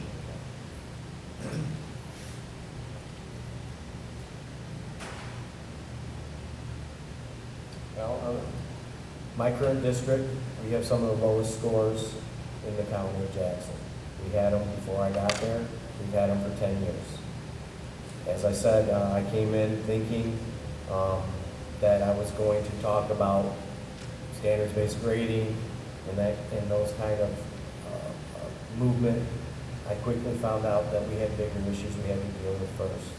Students that are not safe, or they distract, and so that has been our focus at this moment. It's not that we've got the third grade reading while we're doing things, but we really are focusing on, at this moment, creating a safe environment that students feel safe. That's our first step in moving towards student achievement. Our scores will go up if students feel safe. That's the first thing. After we get a safe environment culture, we can start looking at our deficit areas. That's our plan as we move forward, but we're still not where we want to be with student behavior at this moment. And my district, it's part of the story is that every student in my district receives free breakfast and lunch. Poverty is an extreme part of our district, and that's a part of the story. We've got, and it goes back to that empathy. And the first thing we've got to do is make them feel safe. Our kids weren't hungry. That's one of my proudest achievements at Bannock Lake, was I secured free breakfast and lunch for all students. We were wondering if we would be able to do it, and I just took a risk, and I went and asked some people, and we started looking, and we dug, and last year, probably about this time, was when we announced that we were going to have all students get free breakfast and lunch, and that's been a fantastic thing in itself. We're going to implement this year also, on half days when we don't serve lunch, we're going to give sack lunches to any student that wants it to. It's just students that are hungry, that aren't safe, they're not going to learn. It's just the way it is. And that's the first thing first. A lot of my philosophy comes from the 7 habits of highly successful people, and you got to put first things first. And we've been focused on making a safe environment for our students.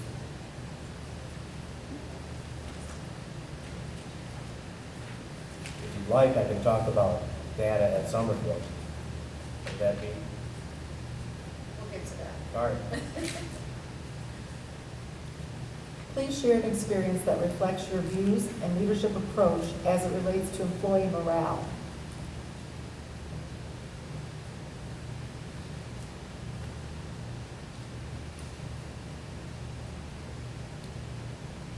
And then Cook Lake, having to eliminate 10 positions, it's not easy to have good morale. Everyone feels threatened. With the loss of students, we decided to create an engagement committee, which included stakeholders, teachers, parapros, administrators that lived in the district, that had kids in the district, along with parents, to discuss how we're going to improve the behavior in our district so that we can move forward. It's a collaborative approach. We allowed people to have input from that. We created our PBIS, Positive Behavior Intervention System. And then we also implemented from that social emotional learning. There's a curriculum called Second Step Curriculum, which is a K-8 curriculum on social emotional learning. That also out of that came the restorative practices. So It was very much a collaborative effort in which we got stakeholders together, discuss the issues and how, and come up with solutions.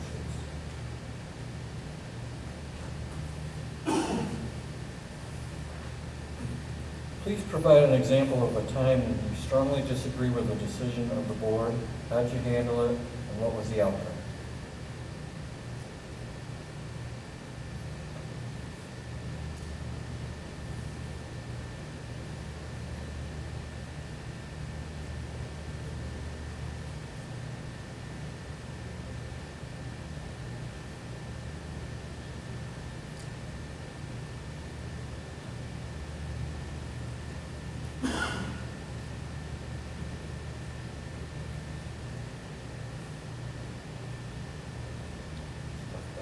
I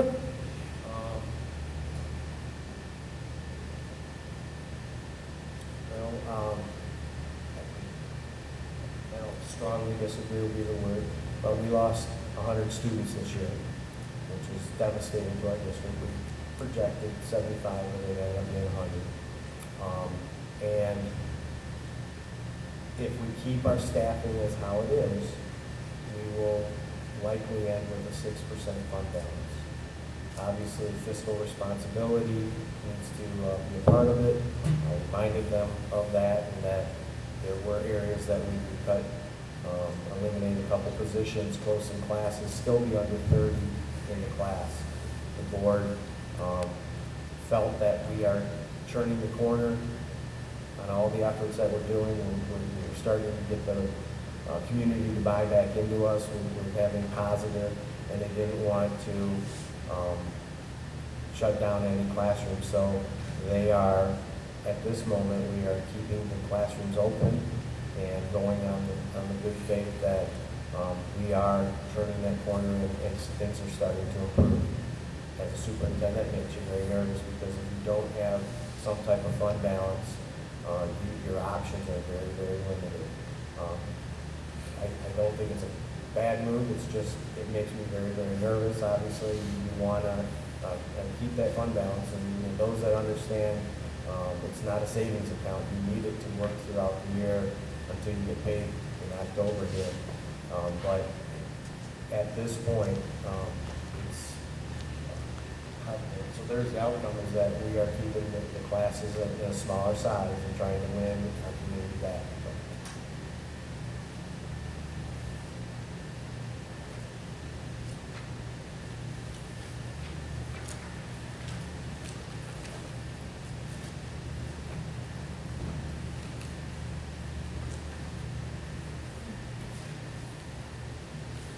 Please share an experience that will help us understand your approach to using data and sharing data with key stakeholders.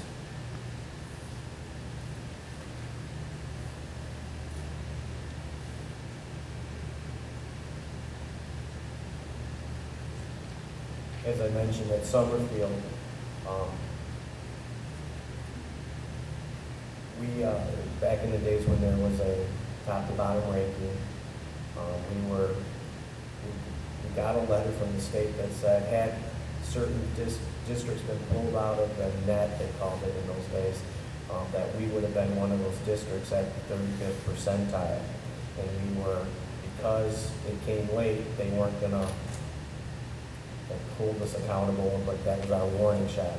For me, that was kind of my chance to show the staff that we aren't reaching our bottom third.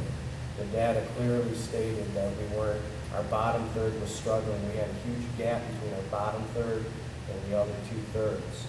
And showing them this data opened their eyes, and that started to spark all the other initiatives that I talked about. And within 2 years, we went from 35th, which we knew we weren't at 35th, but when you just go into a classroom and you teach to one level, you're going to leave kids behind. And that's where the difference was made, as we started to accommodate students and allow them to review and retake. Learning is not a clean process. It can get mucky. It takes time.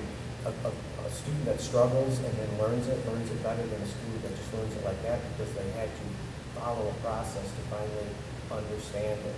And it was, I can remember the day when we got to work that we were in the 93rd percentile, and it was exciting, and all the hard work had paid off, and my school improvement team, bless their hearts, they were just dedicated to making the school a better place.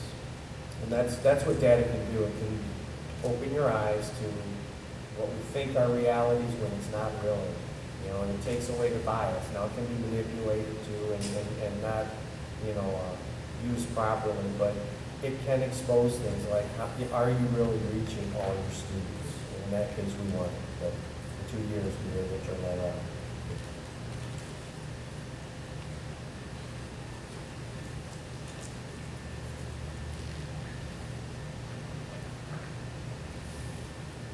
Can I ask a favor? When we get to number 10, will you let me know when I'm halfway done? So. We're at number 10. All right. Tell us about a time you were able to bring people together who previously had significant differences of opinion.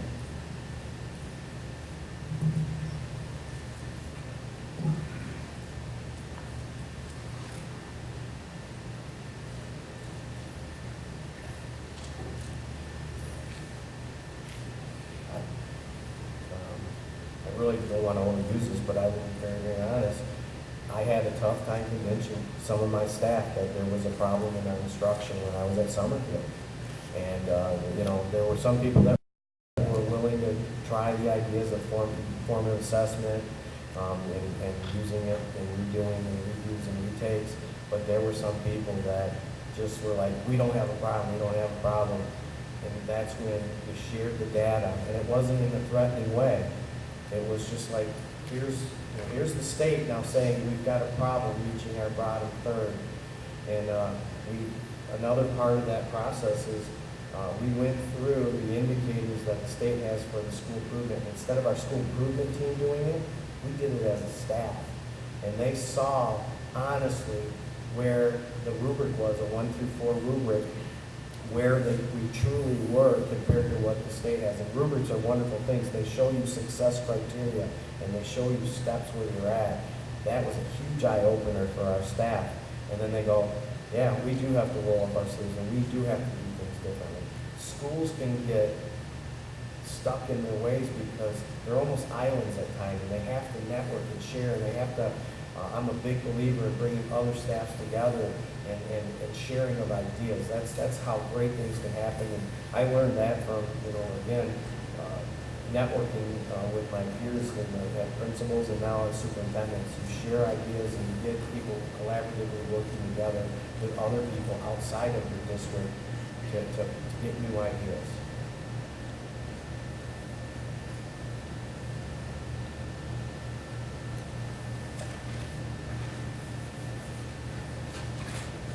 Please describe what a visible and accessible superintendent looks like from your perspective. Visible and what? And accessible. Accessible. You're looking at it. That's no lie. I'm in my building. I have 2 buildings, so it's easy. But I'm in each building every day. I start out greeting the elementary students that come into my building, high five them. Actually, I fist bump them. It's a little less German, but I fist bump them. And then I go back to the high school. I will walk the halls. I probably shouldn't say this, but I learned it from Sam Walton, the guy that owned Walmart. It's called managing by walking around. And what you do is you provide opportunities to people as you're walking around. You have an opportunity for them to stop and talk to you and share ideas. Some of the greatest ideas I've had, and they're really not me, that someone had, was in this manner. One of my security guards, crossing guards, I was there, and she goes, I want to talk to you. Take a look at that light. That tree is blocking the light, and now that crosswalk, it wouldn't have happened if I wasn't outside that door greeting those kids. And that's how I run my district. I probably do it too much sometimes. I'm out and about. I want to see what's going on in the classroom. But that's how I was as a principal. I was successful that way, and that's how I am as a superintendent. And I am at every event, every football game. I do have 2 daughters that I'm at every volleyball game, basketball, softball also. But I'm at every event. I'm at every music program, the plays, people, give people my number. That's how you are accessible, is being around and they feel comfortable talking to you. And that's my goal, is I want my people to, that, the community to be able to feel like they can talk to you. My lunch crew at the high school, which is near where my office is, every day, hey Scott, how you doing? Come in there, ask them how they're doing. That's how you build relationships. That's how you find out what's going on. And that's, I think that defines visibility and accessibility.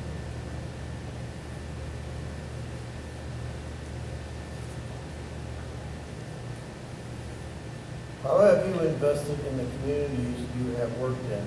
How would you do so here?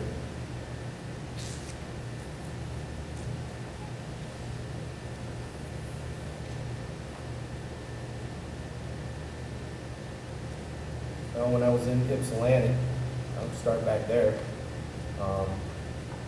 We moved to Ypsilanti, and before that, I was living in Ferndale. And every day, or every Sunday, my wife and I, we didn't have kids back then, my wife and I would drive from Ferndale, we'd pick up three girls to take them to pitching camp on a Sunday night at Huron High School. We also, my wife and I worked at the Heritage Festival in Ypsilanti, networking with people. We actually ran the casino arm of it at one time. When we went to Summerfield, not only I coached, with my children, but also we started the rec volleyball program, and I actually coached the boys team in that rec volleyball. So we really got involved in different things. I think also being a part of it currently at Vandercook, I'm a member of the Lions Club. I meet with the former superintendent, former AD, a couple of times in the past for breakfast every other Friday or so at the local breakfast shop there. Those are the ways that you invest in the community. And again, Vandercook's only 5 square miles, so it's a small little community. But everywhere we go, we put our heart and soul wherever it's needed. I volunteer. I'm going to work with Boosters. We've got a band competition coming up, and I'll work the concession stand there. I've chipped in when we need someone to do the sideline markers for football. I've even done that. So it's just wherever needed. We pitch in.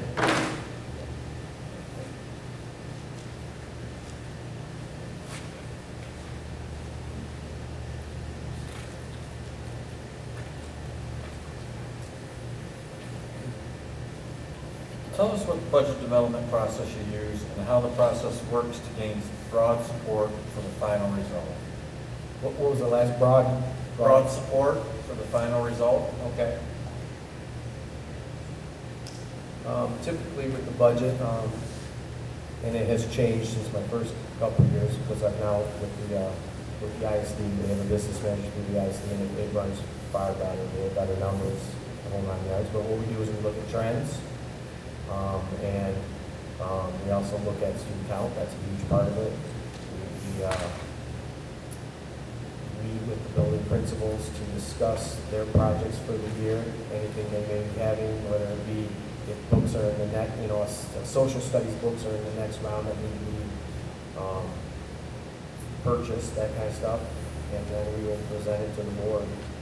Typically, we have a board committee that will also look it over before it goes to the board for voting.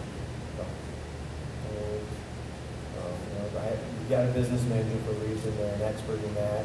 And what you do is you have your principals talk about what school improvement needs, facility needs there may be, your budget, figure out trends in there too. It's the number of reams of paper you use in a year doesn't really change a lot as you get that data in front of you. Tell us how you have demonstrated transparency in your previous roles.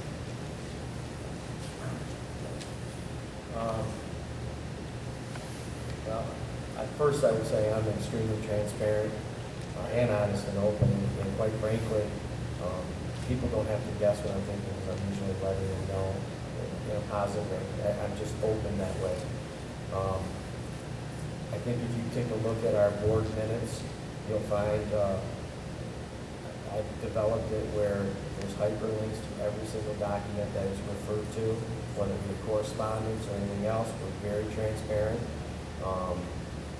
People have questions, I quickly answer them. Being accessible, people have questions, and I get them answers as soon as possible. I'm pretty prompt on that. So we have a duty to be open and transparent. It's not our money. You know, we are supposed to be stewards of the community, and everything should be an open book in that case.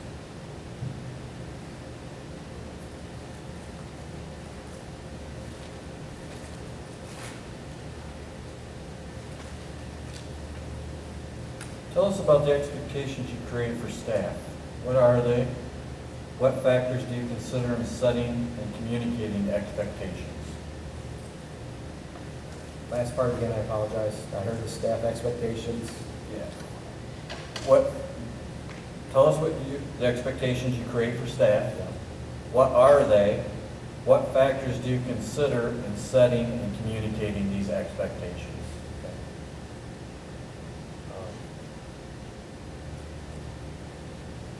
My main expectation for all my staff is that we put students first.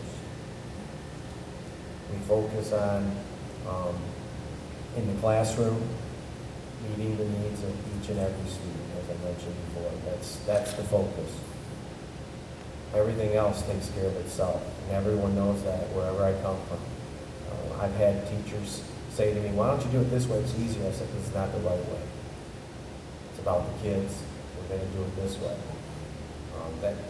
That is my expectation, and it's very, very clear. That's my, as I mentioned, I will not deviate from that.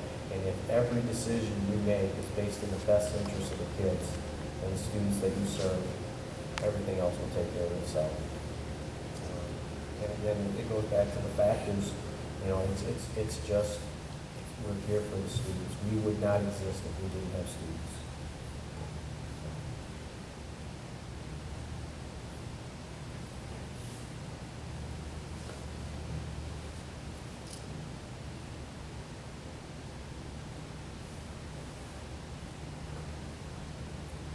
How have you demonstrated responsiveness to your board, staff, and community in your past roles?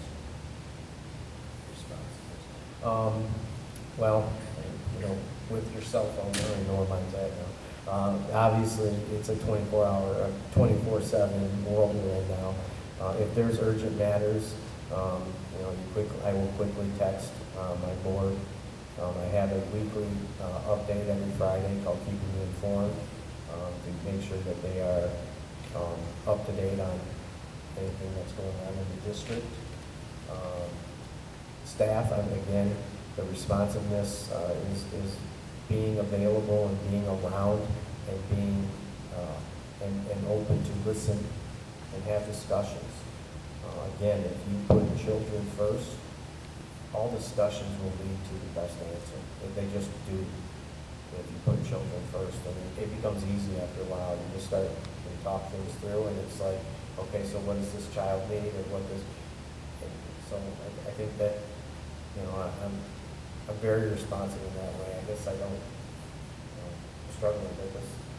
It's never been a problem for me. It's just if there's a text, I quickly answer it as best I can. Email, I'll take phone calls. I wish I had a better answer than that. I apologize.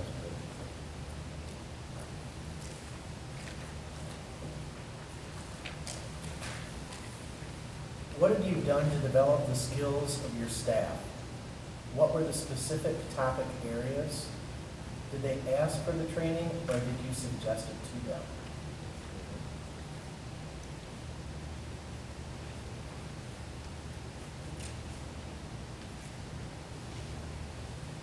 I'm going to talk first about Summerfield, and when I was there as the principal, obviously I brought some ideas with me, but again, it's one of those things that you don't rush the process. You just can't. When change is occurring, you have to let it cook. You have to let people think about it. You have to let them do some research on it. If you don't have total buy-in, you're going to have issues along the way. So there have been situations where I have suggested ideas, absolutely, but I don't, it's never direct, and that doesn't work. You know, when they close the door, and I'm walking in the hallways, and the door's closed, and I don't go in there, they're in control, and they can really do whatever the heck they want to, so they better buy into it. And the way you get them to buy in is to think about it deeply, ask questions, solve any problems they may have, or clarify anything they may not understand, and have them have buy-in. So that's the only way you can really have change. But when people have good ideas, I celebrate it. If they have a better, I do not pretend to have every idea. I am a believer in we steal every great idea and we make it ours and we make it even better. So I celebrate when someone comes up with a great idea. Like I mentioned with the crossing guard, your people that when the rubber hits the road, sometimes we forget about, they know the system and they know how it works, and you may have a great idea, but they're like, yeah, but what about this? And then either you try to work it out together and figure out a solution, or you say, yeah, that is a reason that we can't do it. So that's how I work. I'm a problem solver, and I love working with people. I see it as a challenge that if we can make something better, if there's a hurdle in the way, let's figure out how to get around that hurdle or tear it down along the way. But just as a team, though, that's what has to happen. Thank you for your interest in our position. We appreciate learning more about you. After this, you're going to be given an opportunity to ask the board a question. But first, our last question. Why did Tecumseh Public Schools? First, I'd like to thank the board again. I appreciate the opportunity and thank everybody for coming out and supporting the board as they try to make this difficult decision. Why Tecumseh? Tecumseh is an absolutely fabulous location. It's one of the top school districts in southeast Michigan. It has everything you're looking for as a superintendent. It has a supportive community. It has great teachers based on the test scores. You have the academics, the arts, the athletics, all are excellent. It is just an ideal location to be. It's one of the pinnacles. So that answer, but really, I think I'm a good fit. I'm a problem solver. I don't take it as there's one side or the other. We come to an agreement, and again, if you put kids first, if kids are always at the focus, it's easy to fix any issue that comes up. And so I truly believe I'd be a great fit for this district also. But it's a fantastic community, and I would, if I'm lucky enough to be selected, can't wait to move our family in this direction. This is my turn, right, for the question? Yeah, yes it is. And this question isn't going to be answered by one of you, it's all of you, so I thought about that a little bit. But I'd like to know from each of you, if you had a parent that said, I'm looking in the area and I'm trying to decide which school district I'm going to go to, what would be the first thing you would say, what a point of excellence in Tecumseh Public Schools? Tecumseh community. Community? Great teachers. Great teachers, thank you. I was going to say dedicated teachers and staff. Okay, thank you. Community. Okay. Amazing teachers. Teachers. Thank you. Thank you. If I can, I have a 90-day plan, entry plan that I'd like to hand out to you folks so you can take a look at it on your own.